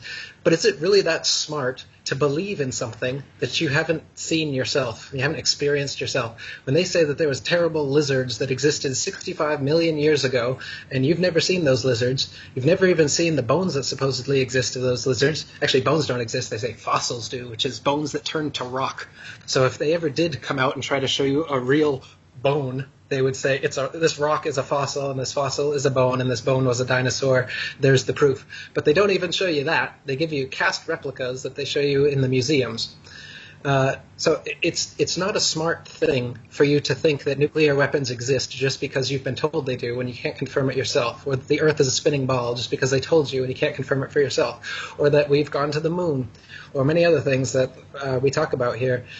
All we're doing is being skeptical. The very thing that the scientific establishment talks about, the Skeptic Society and Randy, what's his name, and all, the Penn and whatever, Gillette, what's their name? They got all these people, bullshit. They got these things set up, and they call themselves skeptics. And then they have Mythbusters or whatever, and then they show, oh, look, we're skeptical of the moon landings, so we set up some experiment, and we prove that moon landings are real. We heard about flat earthers, so we set up an experiment, and now flat earthers have been debunked. And this is what passes for skepticism in today's society. The Mythbusters and all these other people I'm talking about. These shows and these people that they call skeptics are the mainstream establishment people regurgitating everything the mainstream scientific establishment tells you, and they say, we're being skeptical. I am skeptical. Eddie Bravo is skeptical. We just don't believe any old bullshit that somebody tells us because it was in a textbook and some scientist with a white lab coat said it was there 65 million years ago. We just have that little disconnect where we say, I'm going to be skeptical. I'm going to say, maybe they existed, maybe they didn't. But I'm not going to say, oh, of course dinosaurs existed, you fucking retard. Are you kidding me? Everybody knows the Earth's a spinning ball. And this is what's been propagandized into your heads, is to react this way. Whenever someone is skeptical about something that you have no evidence for, you've been taught to ridicule that person and act like being skeptical is a sin. And so mine just began with that, my skepticism of the dinosaurs. And then I looked into the actual history of it. And it's ridiculous. Nobody had ever discovered a dinosaur until the mid-1800s, when Darwin's grandfather and Darwin himself were coming out with their evolution bullshit. They needed ape-man transitional species and dinosaurs to fit the link between swimming reptiles and land reptiles and flying reptiles. Now they're trying to say that they've discovered bird dinosaurs, and there's feathers that have lasted for millions of years, and so now we know that birds came from dinosaurs. But nobody in all of history throughout the world had ever dug up and saved a dinosaur bone until the mid-1800s, when they needed it for their evolution theory. And then shortly after that, they're finding them all over the place. They found dinosaurs. But then people started analyzing them and finding out that about a third of the original dinosaur species that they came out with, the Bone Wars, when these two Masons were going head to head, coming up with, discovering hundreds of new dinosaur species per year. And it came out that a lot of these were totally fake. And even the ones that weren't fake and are still heralded as being real were complete mock-ups that they did from, say, 3 teeth and a thigh bone, or something along these. The first dinosaur was that. It's called Trachodon, Toothosaurus, because they just found 3 teeth. And it's like, oh, it's 3 teeth, it's a dinosaur. And they made all the bones, and they put the skin on the outside of it. It's just fantasy. You know what a Tyrannosaurus Rex looks like? It looks like they found a big-ass kangaroo. If you think about it, right? Little arms, those legs, that long tail. It looks like they just found kangaroos. Right? A lot of them, yeah. A lot of them are mixed bones of different species. They take whale bones and elephant bones and mix them together. Did they ever find? Do they ever claim to find a complete head of a Tyrannosaurus Rex? Do they claim that they found a whole head? And I mean, there has to be a date of when they found this, or maybe they found a bunch of complete Tyrannosaurus Rex heads, or are those all just made up? For the longest time, they hadn't discovered a Tyrannosaurus skull, but I think recently they're claiming that they've discovered one at Lucy. It's 98% complete, but you can't see it. You can just see the replica, but we promise it's real. I think that's the latest one they're trying to push. So they never claimed to find, because the more you look into dinosaurs, of course, man, the dinosaurs are for kids. They're like in kids' books. It's like a kid thing. So is Monkey Men, by the way. The Ape Men, the Lucy Ape Man, the Piltdown Man. You look into the history of these supposed ape-man transitional species that they've been finding since the mid-1800s. Every single one of them has been debunked, including Lucy, which is one of the latest ones. They just take a bunch of human bones and ape bones, mix them together, and they say, look, it's a Neanderthal, it's a this, it's a that, it's a Cro-Magnon. They come up with different classifications for them, and then put them on a little thing that you've all seen since you're 5 years old, a little monkey, and then you, and a bunch of nonsense in between. There's a million questions that I got going through my head right now. Go for it. But I'm looking at YouTube, and some people chatting bring up some good points. And Eric a moment ago said that questioning things is like a sin. You're sort of chastised for it. And I think that no one will ever really question you questioning things and criticize you for doing it. It's those that can't do it in a rational state of mind, those that get a little bit animated. Like Alex Jones gets criticized because he gets so animated and so crazy. And, I watched the Rogan show that you guys did, and do I respect Alex Jones more? Yeah, absolutely. Because when he's calm, when he's collected and cool and comfortable and not so, not that he's not passionate, but when he can control his passion, he makes some sense, okay? I'm not going to say that he's right. I'm not going to say that he's right about everything, but he brings up a lot of things that ends up being true or plausible, or at least when he says it in a clear way with complete sentences and isn't throwing his hands up in the air and turning red in the face, it makes a bit more sense. So I think that conspiracy theorists tend to get a bad rap when they go a little bit ham, But another thing that I want to talk about, the dinosaur conversation, is you say that it's they find a whale and a whale's tooth and a jawbone or whatever, and then they just assemble it. We do have DNA, right? Can we check the DNA of these bones and see if it is that of a whale, or how does that? Eric's laughing. I'm not trying to poke holes. I'm just asking questions. No, I'm laughing because you're just giving another thing that you can't confirm for yourself that you have to take someone else's word for, and you're just like, oh, well, if somebody in a white lab coat says that this is the DNA of a dinosaur, then I guess I'll believe him. But that's not being skeptical. I don't believe DNA evidence, just like I don't believe radiocarbon dating to say that, oh, we found a rock and this rock is 2 billion years old because the radiocarbon atoms have decayed at such a rate that we know this. I have no idea how old the Earth is or how old bones are or rocks are, just like we were talking about earlier. I have no idea, and neither do the scientists, but they come up with a bunch of nonsense to make you think that they know what it came from, and then a bunch of skeptical people just believe them based on their hearsay. Well, let me ask you this, Eric, then. What do you believe in? Do you believe in anything that anybody's ever told you, or do you only believe in things that you've researched yourself? So that's kind of like a straw man where you're trying to categorize me as someone that doesn't believe in anything. Not at all. I'm just saying that I accept a lot of things in life, and nobody thinks that there's a aircraft carrier conspiracy theory because we all know aircraft carriers exist. I love that rant that he goes on, and he says a bunch of other things that we all know exist. Nobody thinks bears don't exist. We've all seen a bear. But you haven't seen a dinosaur, you haven't seen a nuclear weapon, and you haven't seen the spinning ball Earth, you haven't walked on the moon yourself, all of these things. So you're just taking an authority's word for it, and all we're saying is be skeptical. Sure. And while you're being skeptical, there's a bunch of evidence that's totally against the mainstream version. And while you're being skeptical and looking at that evidence, you start compiling more and more of the evidence until you become like me, and you find that you know the truth. I don't believe the Earth is flat and motionless. I know it is. Water doesn't curve around a ball. The horizon is always level. Water doesn't conform to the exterior of shapes. A negative and positive pressure system can't exist side by side without a barrier in between them. Rivers only flow downhill, but on a globe they'd be flowing in all directions.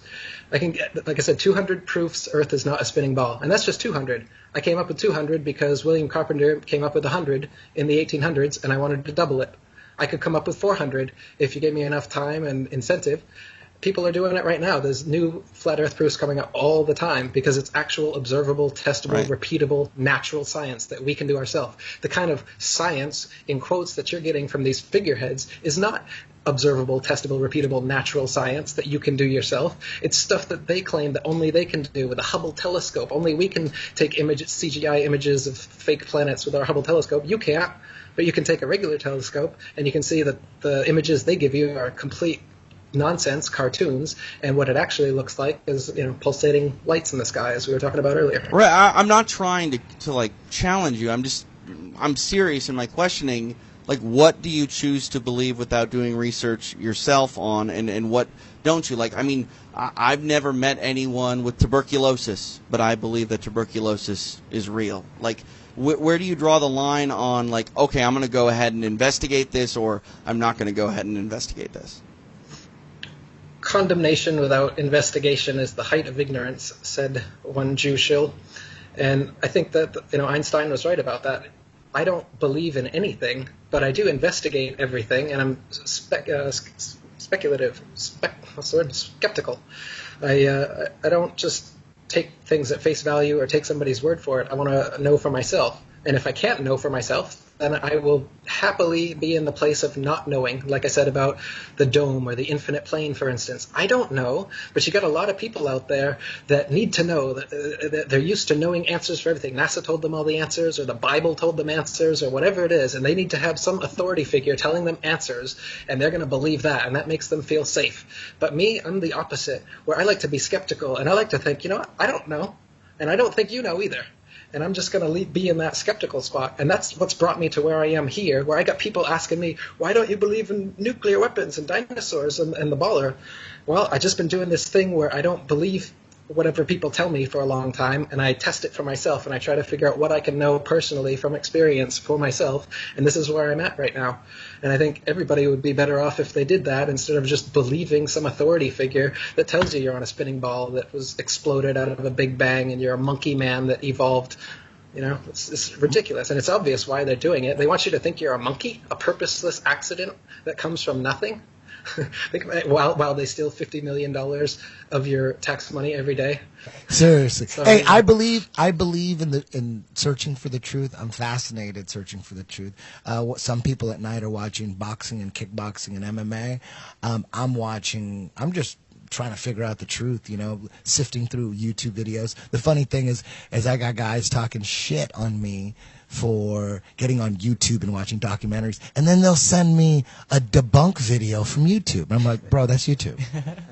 And they'll say, not all YouTube videos are created equal. I'm like, you are trying to debunk YouTube videos with YouTube videos? Don't you see what's wrong with that? It doesn't make any sense. YouTube's not research. You didn't know? Yeah. You got to go to the library. Yeah. You got to go to the library. Unless, You're not wearing a lab coat. That's not research. yeah, like you have to, when people talk shit, oh, what did you read that at the internet? I'm like, dude, what the fuck do you look at? Are you going to the library? Who's going to the library? When's the last time you've been in a motherfucking library?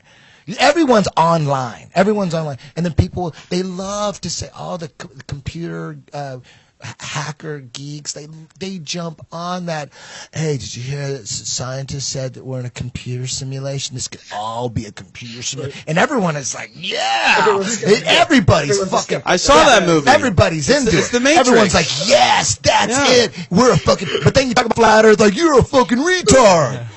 Hey, honestly, the same people. Honestly, It's though, crazy. think about this. If bandwidth hadn't improved, none of this would have taken off. Seriously, because if you were on 56K modems, you're not renting these movies from the video store. Like, nobody is doing the research or getting access to the research that Without you would the need internet. to make. Yeah, I mean, if you're going to go ahead and really be a flat earther, like, you got to watch Eric Dubé's work. You got to do all that stuff. You got to read. You got to find this stuff. And, odds are you're not doing that, dialing into America Online and, doing all that nonsense. There was It's just not happening. a paleontologist on Joe Rogan's podcast. He had a green beard, but he hates Eric Dubé. Oh, I saw this. The one thing that he said he was like, dude, we're living in a fucking amazing point in time.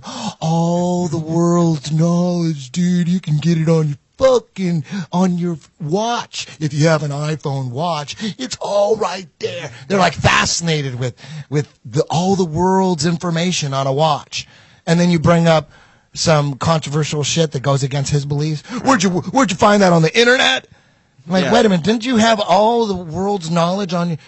What is your phone connected to? Like a direct line into the library or something? That dude wants to destroy Eric. He wanted to take he a wanted base. to wait outside with a baseball bat if I was ever on Joe's show. And Joe's like, whoa, man, you want like physical violence on the guy? Wouldn't you want to just sit down and talk to him? And he's like, no.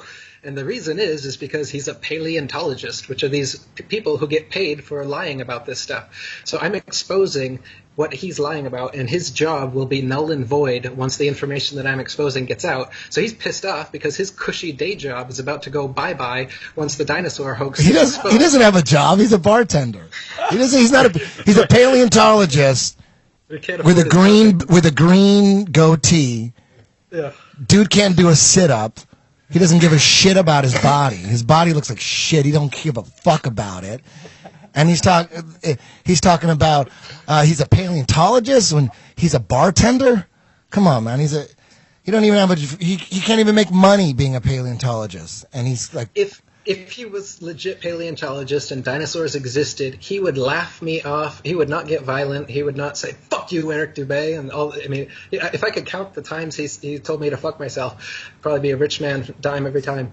He was pissed and wanting violence and not wanting a discussion. That was the point, is that he didn't want a discussion with me because anything like that would just bring more attention to the information I'm exposing and would put him out of his job and make him known to be the liar that he is, and he's scared of that. And There's a lot of people that are scared of that. And he was bragging about his license plate saying Decepticon. Remember that? He brought that shit up. Who brings up their fucking license plate on a podcast?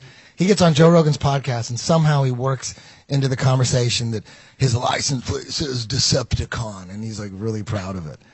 Like, what kind of dumbass does that? He just wants to be recognized in traffic. That's the only reason you would give out your license plate name. I got a question, Eddie. Now that you maybe don't believe in planets, what are you gonna do about 10th Planet Jiu-Jitsu? You can't play both sides of the table. Hey! I'm glad you asked. I'm glad you asked. Can you see my? I saw that. Do you see this? You know, it's funny because You see this? Nathan told me last night. You're not changing it, are Do you? you see that? Are you? 10th plane. That's a nice 10th plane, I like baby. that. You're gonna change 10th plane jiu-jitsu. Who cares? Nathan told me. Wow. Nathan told me last night. He's like, man, it doesn't make any sense. He's got to pick one side. He can't be flat Earth and believe in planets. This is some bullshit.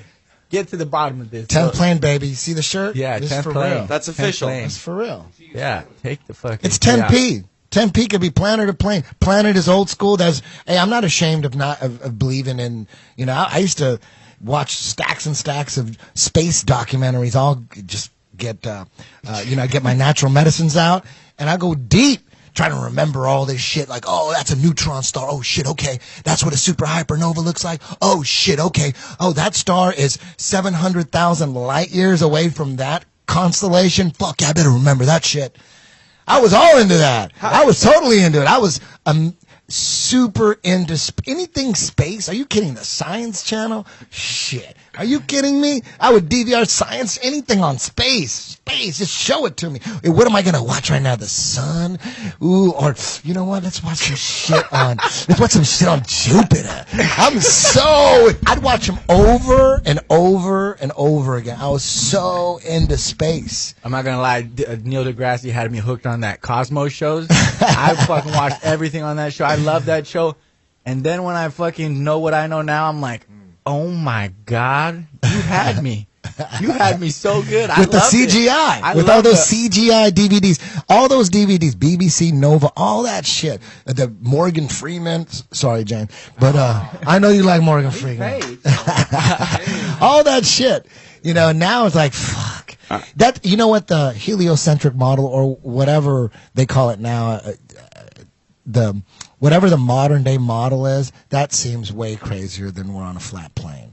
The fact that we're floating in space, spinning around the sun, and the sun has got some gravitational pull on us, and we got the gravitational pull on the moon, and there's this gravity that exists, this force that is so powerful. It holds oceans to it. It holds buildings and trains to it. But it can't fuck with the goddamn butterfly. Or a fish. That doesn't make sense. That's not science to me. When people talk about science this, science that, I go, explain to me how that is science. There's a force that's holding oceans to the goddamn planet, keeping it from spinning and flying off because it's spinning 1,000 miles an hour. But somehow, you know, everything is science on the planet or the plane or whatever the hell we're on. But as soon as we get to a certain altitude, it's all magic. It's not science. All that's magic. Us floating in space, and we're being connected to the sun. It has this force that's connecting us. That seems crazy. And we're flying through the universe, and the universe is endless. Like people say, well, if the Earth is flat, where's the edge? Like, where's the edge of this motherfucking universe? It's infinite. Yeah. Oh, yeah. Right. Maybe the plane's infinite. I don't know. Sure. If there has to be an edge to the plane, there has to be an edge to the universe. I mean, and the big. And you look back at the Big Bang Theory. We're gonna go on that. Something fucking exploded, and then that's how we started. Something motherfucking exploded, and then we're here. Come on. To get all like crazy, whatever the secrets of the universe are, I'm a human being where everything has a beginning, middle, and an end. So I therefore have to think that everything has a beginning, middle, and an end. But in the grand scheme of things, just to think about the beginning, something always had to have just been, right? Like something can't create something. Something can't, like a cause and effect. Like there has to always be a cause. Therefore, there always has to be a present. Or does that make sense? Like, yeah, I get it. Hey, man, I was violent when people brought up Flat Earth to me, man. I was fucking pissed. I go, I'm trying to fucking get Tower 7 out, and you're coming at me with this fucking Flat Earth bullshit. Have you fully accepted it yet? Because I'm looking at that 10th plane shirt, and that Earth sure looks round. There, you know what? Until I see pictures of what we're on from space, I'll never know for sure. I'm not sure. Because you know what? When it comes to those experiments where, you know, every 8 miles or every mile it's supposed to curve, I can't really get behind that kind of stuff because if you took out all let's just say it was round, all right, and it was 25,000 miles in circumference. It's like, and then you took away all the water. It wouldn't be like a ball, like a straight basketball. You could, because of the mountains and the valleys and the oceans and all the deep crevices. So who knows? It's like trying to measure the curvature on the side of a mountain going down. It's like there's no curvature; it's going down. It's like it all depends on what you're on. So, measuring the curvature on water, that makes more sense to me. But when you measure, every mile is going to be this building should be underground or whatever. I fall to the side where it's just you can't see it's too close. You need to be far away. So I can't really, buy into that so much. I don't doubt it, that much. I don't know. But to me, it just always comes back to, where are the goddamn pictures of Earth from motherfucking space? Well, you can have all your goddamn experiments. You can have the horizon rising to eye level. I'm down with that. The eye level horizon thing, that makes a lot of sense to me. But where are the motherfucking pictures? Let me stop you. Let me stop you for a second, because again, I didn't believe you, right? Like I still don't believe you. I think the Earth is round. So, with that said, you and I were talking about this podcast earlier this week, so I'm like, all right, I'm going to run to Google, and I'm going to Google pictures of Earth, because that exists. So if you look over here on my screen, I have it here. This is the one that I pulled up. This is from a Russian satellite, right? Yeah. And I'm looking around, and it's interesting to me. It looks real detailed, doesn't look... like you guys say it's not real, right? That's 100% cartoon. Okay, and that's fine. You know it is, right? You know it is, right? Why is it orange? No, let me just explain here. Fake as fuck. So I'm looking at this. I'm looking at this picture that everyone can see right now, and I'm like, okay, I'm going to zoom in here and take a look. Again, I believe that the Earth is round, but why in the hell is there a hand? Oh no! Why is there a Photoshop? Why is there a hand? Why is there a Photoshop hand on the most detailed satellite? Well, because it's clearly Photoshop. Of course. A 4-year-old can tell. Right, but again, like, the point is, this is taking off, right? This whole flat Earth thing is taking off. If you're going to post a picture up on the internet and say that it's the most detailed picture ever taken from space, don't have the grabby hand tool still on the picture. Yeah. Well, they admit it. I mean, there's video of an artist that was assigned the job to make like a new Earth version 2 or whatever it was. He talks about using his imagination and taking these strips of data that NASA provided for him and then coming up with what he thought the Earth would look like based on these strips of data from satellites of the Earth. Come on, man. You guys, how many, $50 million a day NASA gets for what? What have they provided for humanity? Space shuttles don't even go up no more. They abandoned the Saturn, the moon missions, and they trashed the Saturn rocket technology that took them there supposedly 6 times. You trash that shit. That shit don't exist. You're trying to get to the moon now. They're trying to get to the moon now. The head of NASA is in front of Congress going, we're trying to get to the moon. We need more money. Didn't we fucking go there 6 times already?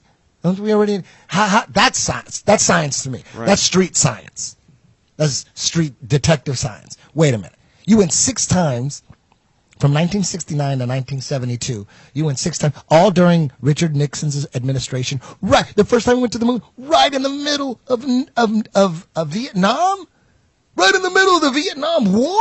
We're going to go to the fucking moon? Come on. Come on, is that a coincidence that right in the middle, in 1969, right in the middle, the height of the Vietnam War, right, we go to the fucking moon, the greatest achievement of mankind? Come on, that seems like, and all 6 missions were during Nixon's administration, the most crooked one of the most crooked motherfuckers out there. Come on, that's just like that's a shitty detective who is partially retarded from Iceland would have questions. You know what I mean? Come on. And now it's 2017, and the head of NASA is begging Congress for money because they got to get to the moon, and they're going to figure it out as soon as they figure out how to get through the Van Allen radiation belts. As soon as they didn't you guys do that 6 times already and no one died? It took 4 days to get there and back. they're taking shits in their suits and everything's fine. How many Everything's countries? How many other countries have claimed to go to the moon? None. No one else has gone to the moon. None. Russia never made it to the moon. No. Interesting. Nobody. They claim to have flew by and they take a bunch of fake CGI pictures. China, and they're way worse than NASA's too. If anyone wants to have a good time, check out China's or Japan's moon images. They're even worse cartoons than NASA provides. So again, I brought this up as a hypothetical, and obviously it's not going to happen. But SpaceX says that they're going to take 2 people around the dark side of the moon next year. That's bullshit. Right. Because the guy from Virgin Atlantic, what's his name? Something Branson. What's his name? Yeah. He was supposed to do that. He was supposed to take people to the moon. Lance Bass was supposed to go up into space. And then Remember now that? Elon Musk is supposed to do this. Come on. So I'm curious, Eric Dubé, if someone calls you up and says SpaceX wants to bring you to the dark side of the moon, They'll kill him. They'll just take him and That's what I was well, thinking. wouldn't that be? I mean, Why would come I, on. You lost why would him. I trust these people to put me in a rocket? All right. Eric, what happened? There's a conspiracy theory that one space shuttle that blew up in 1986, and there's a conspiracy theory that says that no one actually died, that those people are still alive. Have you ever looked into that? Yeah, it's pretty interesting. I mean, there's people using the exact same names, and they look exactly like those people that were on board the Challenger. And a lot of them, they use their same names, and they have teaching jobs. And I haven't looked into it too much, but people have looked into it more than me, and they're convinced that these people are, not only did they not die, but they're still alive using their same names, and you can see modern photographs of them, and they look like 30-year older versions of the people. They could be photoshopped, though. I've seen the pictures. It could easily be photoshopped. Like, that could be a hoax conspiracy theory that, who knows? Because they don't, really, the people at the top don't have any problem blowing people up and killing them. You know what I mean? So I don't know about that one, because they always use the same pictures of what they look like now, and they could easily be photoshopped. Photoshop Steve, he could do that shit easily. So I don't know. That could easily be a fake hoax or a distraction hoax. But Eric, what do you think of? What was the purpose of going from Saturn V rocket technology, taking people to the moon 6 times, and then downgrading to the space shuttle for a while? What the fuck was up with the space shuttle? I don't get it. What did we learn from it? What benefit did we get from putting people on a space shuttle? Well, they convinced everybody that we live on a spinning ball and that we've been to the moon, so they don't have to go back there and do any more reconvincing, because all that would do is make people even more skeptical than they might have been ahead of time. So the propaganda is complete. They put a bow on it, and now they don't want to go back there. They don't want to give you the original tapes because they don't have them apparently. And why would we have? The technology that supposedly sent men to the moon was worse than a Nintendo Game Boy. So a Game Boy put us on the moon, but nowadays with our smartphones, we can't get there again. They said that they're developing technologies, and with the Van Allen belt, the astronauts even said, "How are you able to pass the Van Allen belt?" I forget which one of them said it, but he said, "Well, it hadn't been discovered at that time." And so that was an explanation for how they were able to pass it, was because they hadn't discovered it. So since it hadn't been discovered, they were able to pass through. Yeah, there's a video too that I forget what video it is, but it's a compilation of a bunch of astronauts, including Neil Armstrong, and they're going back and forth on what space looks like outside of Earth's low orbit, and half of them say you can't see the stars. It's super dark. It's the deepest dark. You can't see any stars. And Neil Armstrong, he said it's dark as hell. On the moon, you can't see any stars. It's really dark. And in Earth's orbit, you can't see anything. It's really dark. And then and then a couple other guys say the same thing. And then 3 other astronauts say it's so bright you can't even make out the constellations. It's such a white, bright light in space. The stars are, without the Earth's atmosphere to filter out some of the light. Oh, it's magnificent. It's just the universe is just this white, glowing ball of light everywhere. Have you seen this? Yep. Absolutely, yeah. Their own statements have changed from astronaut to astronaut. The statements change, and you can even see statements that have changed from one astronaut from when he started lying to recently when the lie comes out. So, what do you think about? There was during during the space race, when they were trying to figure out how they were going to get to the moon, there was a bunch of astronauts that died, right? A couple of them because they doubted that we could even go. Yeah, like eight astronauts died in 1967 alone when they were just like getting this whole thing ready. What it seems to me is that they were trying to find the right people to pull off the hoax, and they picked some. Well, I mean, like what's his name? Grissom. He was a whistleblower, and he was saying there's no way we're going to get to the moon. Just a couple of weeks before they supposedly went to the moon. A couple of years rather before they went to the moon, he was saying that there's no way we can get to the moon. We can't even get a phone call between Houston and where they were doing the takeoffs from, and the delay was very long. Yet supposedly when they did get to the moon, there's like no delay. They're like supposedly 300,000 miles away, and they're instant communication, just like with their satellites that are supposedly many more millions of miles away, but they're sending us through their million-mile internet connection. They're able to send us these pictures of our whole galaxy or of Pluto or whatever, and then you look at the picture of Pluto, and it's got Pluto, the Disney dog's face, fucking right in the thing. You look at the most recent picture of Pluto, and there's Disney Pluto. Or you look at one of the blue marble images, and in a cloud, it says the word sex clearly. Or other images, you can see copy-pasted clouds where they've just pasted the exact same cloud pattern in different places on their ball Earth. Or you look at the size of continents on the different pictures they show you, and you can see America is visibly half the size of America on their image from the next year. Or you look at the clouds in their videos, and the clouds don't change shape. You'll see the exact same cloud patterns for 24 hours. Or you look at the color of the water and the color of the land masses, and those are changing from picture to picture.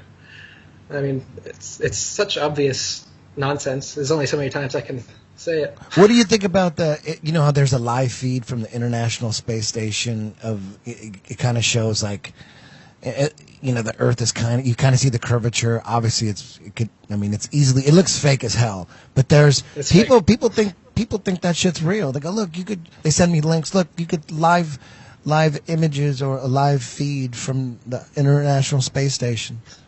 If people didn't know who George Clooney and Sandra Bullock were, you could convince them that shit was NASA, I'm sure. Yeah. Gravity. Yeah. It's right there. Right there on everyone's screen now. Yeah, is that fake. live? That's live, yeah. Live fake, yeah. And it goes See, off. look, It's it's curved. We solved the problem. This is how the show ends. That's it. It's curved. We got a live feed of the Earth. Yeah. Mm-hmm. I'm glad it's always cloudy too. It's like completely filled with clouds. Yeah, GoPro lens. GoPro. And it's always cloudy as fuck. Mm-hmm. Look at that. Imagine the storms in there. You can't see shit. Why is nothing moving? Live. Oh, look. You know, they've never well, I talked about this earlier, but you would think if these people up in the International Space Station, they would have like little iPhones, just videotaping all sorts of random little home video type stuff. But everything you see, it's that one shot where they got like marbles that they're throwing up and they're floating. It's always that one. Their hair is like really freaked out too. But they never have any random footage of like looking out the window of the space station and going, hey, like selfie, and then looking out. There's never any of that. It's controlled images like that live feed. It's always the same thing. You see the same type of view of the Earth, and then you see that little satellite thing on the side. That makes it official. Look, there's a little satellite thing on the side. You see the same thing. You never see anybody panning around or doing like a complete 360 with the video. It's always the same shit. Isn't there space junk too? Shouldn't we see some like just nonsense floating around out there a little bit too? Maybe, I don't know. Satellites? Yeah. I'm done with no this. Satellites. No satellites or space junk in there. I'm flat earthed out. All right, hey, Eric, we're going to wrap this up, and I want to thank you for being courageous, and I'm sure that you're safe in Thailand, but we're over here. Yeah. Hey, we're probably going to get fucked with now.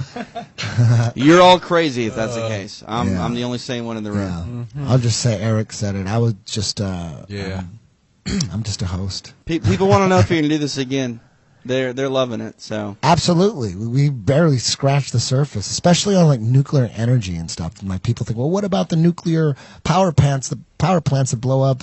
That's for real. And if you look into the whole nuclear hoax, you want to get into that? Want to close with that? Like, what about nuclear power plants? And what about Chernobyl and Fukushima? Like, if nuclear bombs don't exist, explain that. Well, those aren't nuclear bombs. Those are nuclear power plants. And as you've said before, I recommend everyone check out Galen Windsor, who's the guy that built many of the nuclear power plants around America. And he's one of the leading nuclear physicists of his time. And he spent the latter part of his life doing a lecture circuit where he exposed that nuclear energy is fake and it doesn't exist, and that basically nuclear power plants are the most expensive way to boil water. They're essentially steam plants, and the characteristic towers that are outside of nuclear power plants are just steam towers. And he would eat radioactive waste and swallow it, and he would swim in it too. But he'd eat it, and he'd put it on a Geiger counter to show everyone, and put it on his tongue and swallow it and show his tongue again, put the Geiger counter on his tongue, showing that he is ingesting radioactive waste. And he did this for years and years in front of audiences to show that the stuff is not harmful to the human body. But yet, again, they take millions of dollars from us to dispose of this nuclear waste they say is so volatile that they have to dig hundreds of feet down into the bedrock and take the nuclear waste and put it in little capsules and drill it down there so that it doesn't affect us. And we pay for it. Yet at Chernobyl, where there's supposedly a nuclear power plant explosion, there's people that have never left there and are still alive. They were there when the meltdown happened, and they're still there now. Just like I said about Nagasaki and Hiroshima, the plants, the people, everything kept growing. And they stayed there. But it's funny, you can see pictures of people who have lived in Chernobyl their whole life, and right next to them will be a government scientist, and he's totally decked out with, not an inch of his body is not covered in some sort of space-age silver type suit. Meanwhile, you got some 70-year-old grandma just doing just fine there, watering her garden, looking at the spectacle. The scientists claiming that, we wear our hazmat suits in Chernobyl because of all the radiation. But it's not. There's no So why radiation. do they have to evacuate the cities? Is that because they got to keep people afraid of nuclear power and the word nuclear? They just got to make sure anything that's attached to nuclear to keep that nuclear bomb scare going and the fear going that when these nuclear power plants, when there's an accident, there's coal power plants blow up too. All power plants have accidents and blow up, but they have to evacuate the cities, like in Chernobyl, just to sell the whole nuclear bomb thing, right? Am I just jumping to conclusions? I don't know exactly, the motive or, Chernobyl and Fukushima and the exact timeline and how or why they would have done it. But surely, if you're doing a hoax, then you need to update it periodically. So if back in the 50s, you're having people hide under their desks because they think Russia's going to launch a nuke or whatever. Now in 2010s, you've got to say that your food is coming from Fukushima, and the food is bad, and Alex goes on about that forever too. They've got all these other conspiracies that you get all hyped up about, and you think Fukushima, oh, we got to be worried about that. It's killing all the life in the oceans and all this. Meanwhile, people, meat eaters just eat 10 billion land animals a year anyway. So the animals are dying anyway because of carnivores, carnism. Yet people are so concerned about Fukushima radiation, like that's killing off the animals or something. So they've always got a red herring, they call it. They've always got to focus your attention to their semi-conspiracies or their little things that they want to draw your attention to, so that they keep your eyes off of the real thing. So sure, mine and other people's evidence of the nuclear hoax was coming out right about the time Fukushima came out. Just the week I put out my Gravity Does Not Exist video, they came out and they said, NASA's discovered gravitational waves.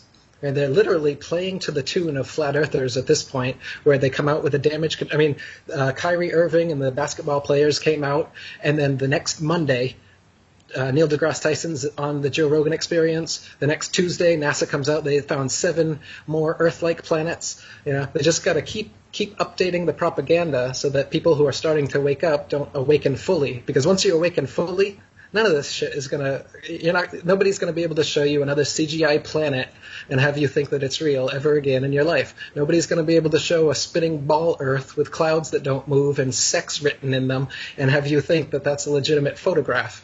They don't want. This is why the gatekeepers are so important. They don't want you to go all the way through the gauntlet to the end of the conspiracy truth, because then nobody can bullshit you anymore. They got to keep you corralled and believing this or that authority figure who tells you this or that supposed fact that you can't check for yourself. That was beautiful, Eric. Let's end on that. Thank you very much, Eric. We're going to do this again. We got to do a part 2. I just got to relax for a little bit. And Relax. let's end on that note, man. Yeah. That was awesome, man. I feel that you coming on was we definitely didn't plan this. This was just all from yesterday. Yeah. I had no goddamn idea that this was going to happen. And, you make me look less crazy. I make you look less crazy. Yeah, it's the symbiotic. plan. It's part of the plan. Hey, Jesus. Eric, you still there? I'm still here, Eddie. Oh, man, I hope we didn't bore you with all that MMA talk and stuff. But, I want to Not thank. at all. I'm a big fan of both you and Crone. I love what you guys are doing. Appreciate Eddie Bravo Invitational and Rubber Guard and everything you've developed with Jiu-Jitsu, and of course Hickson's a legend and Cron is as well. I was excited when I heard Cron was here. That's cool. Yeah. It's nice to meet you. Nice to meet you too, man. I really appreciate It's a beautiful you and- thing, man. I'm going to be out in Singapore May 21st to May 20, that whole week for a super camp, teaching 2 classes a day, Monday through Friday. And then that Saturday is a 1FC show. It's going to be an awesome week. I'm going to be out there 7 days. I'm going to be in Korea for the weekend before, but who knows, man? Maybe Eric will make his way out to Singapore and we'll hang out and we'll do like something in person. I don't know how close you are to Singapore. You're pretty close, right? Isn't that like a 2-hour flight? It's pretty close. Okay. I haven't gotten on a plane or crossed the border for a while, though. I keep a pretty low profile. Yeah. You know what? Yeah, you probably need to stay in Thailand until this flat Earth dust settles. Are you in Thailand because you just didn't want to live here in America, or why was there a reason to go into Thailand? My best friend since high school was a Thai guy, and I'd gotten into Thai culture, and I'd visited Thailand. And originally, I was going to teach English and go like country to country. It was my idea. And I started as an English teacher, but I just fell in love with the country, and I've been here for 13 years now. Yeah, it's like when you go to Thailand, man. I've been there once, and there's just a bunch of dudes from like England and Australia. They come like 15 packs, and they're like, dude, we're not leaving. Fuck that. They all try to get jobs there teaching English. Like, fuck that. They're treated like you're white and you go to Thailand, man. You're a rock star basically, right, Eric? Yeah, in some ways. Yeah, definitely. There's that. Especially if you do martial arts too. Oh man. Forget about it. I get it, Eric. We're all human here, and we all have needs. I get it. Yeah. I'm with you. But Eric, thanks. We're gonna do this again. We're gonna do part 2, Flat Earth part 2. I don't know when, but we'll do it. Crone will be back. James will be back. TJ will be back. We'll do it all again. Thank you guys for putting up with the bad Skype connection. I apologize for that, man. We put together this podcast, Radio Shack, Cracker Jack style. Hey, think about it, though. Think about what we're doing here. Like beaming across the other, further Beaming. along the planet. Yeah. All right, but you know what I mean? Like, Totally. come on, this You is know, this we is should have pretty kept big. it. We should have kept it just audio from the get go. You gotta. What did Fedor say? You gotta fall before you can stand back up. Yeah, You gotta make yeah. mistakes. You Yeah. gotta iron them out. Exactly.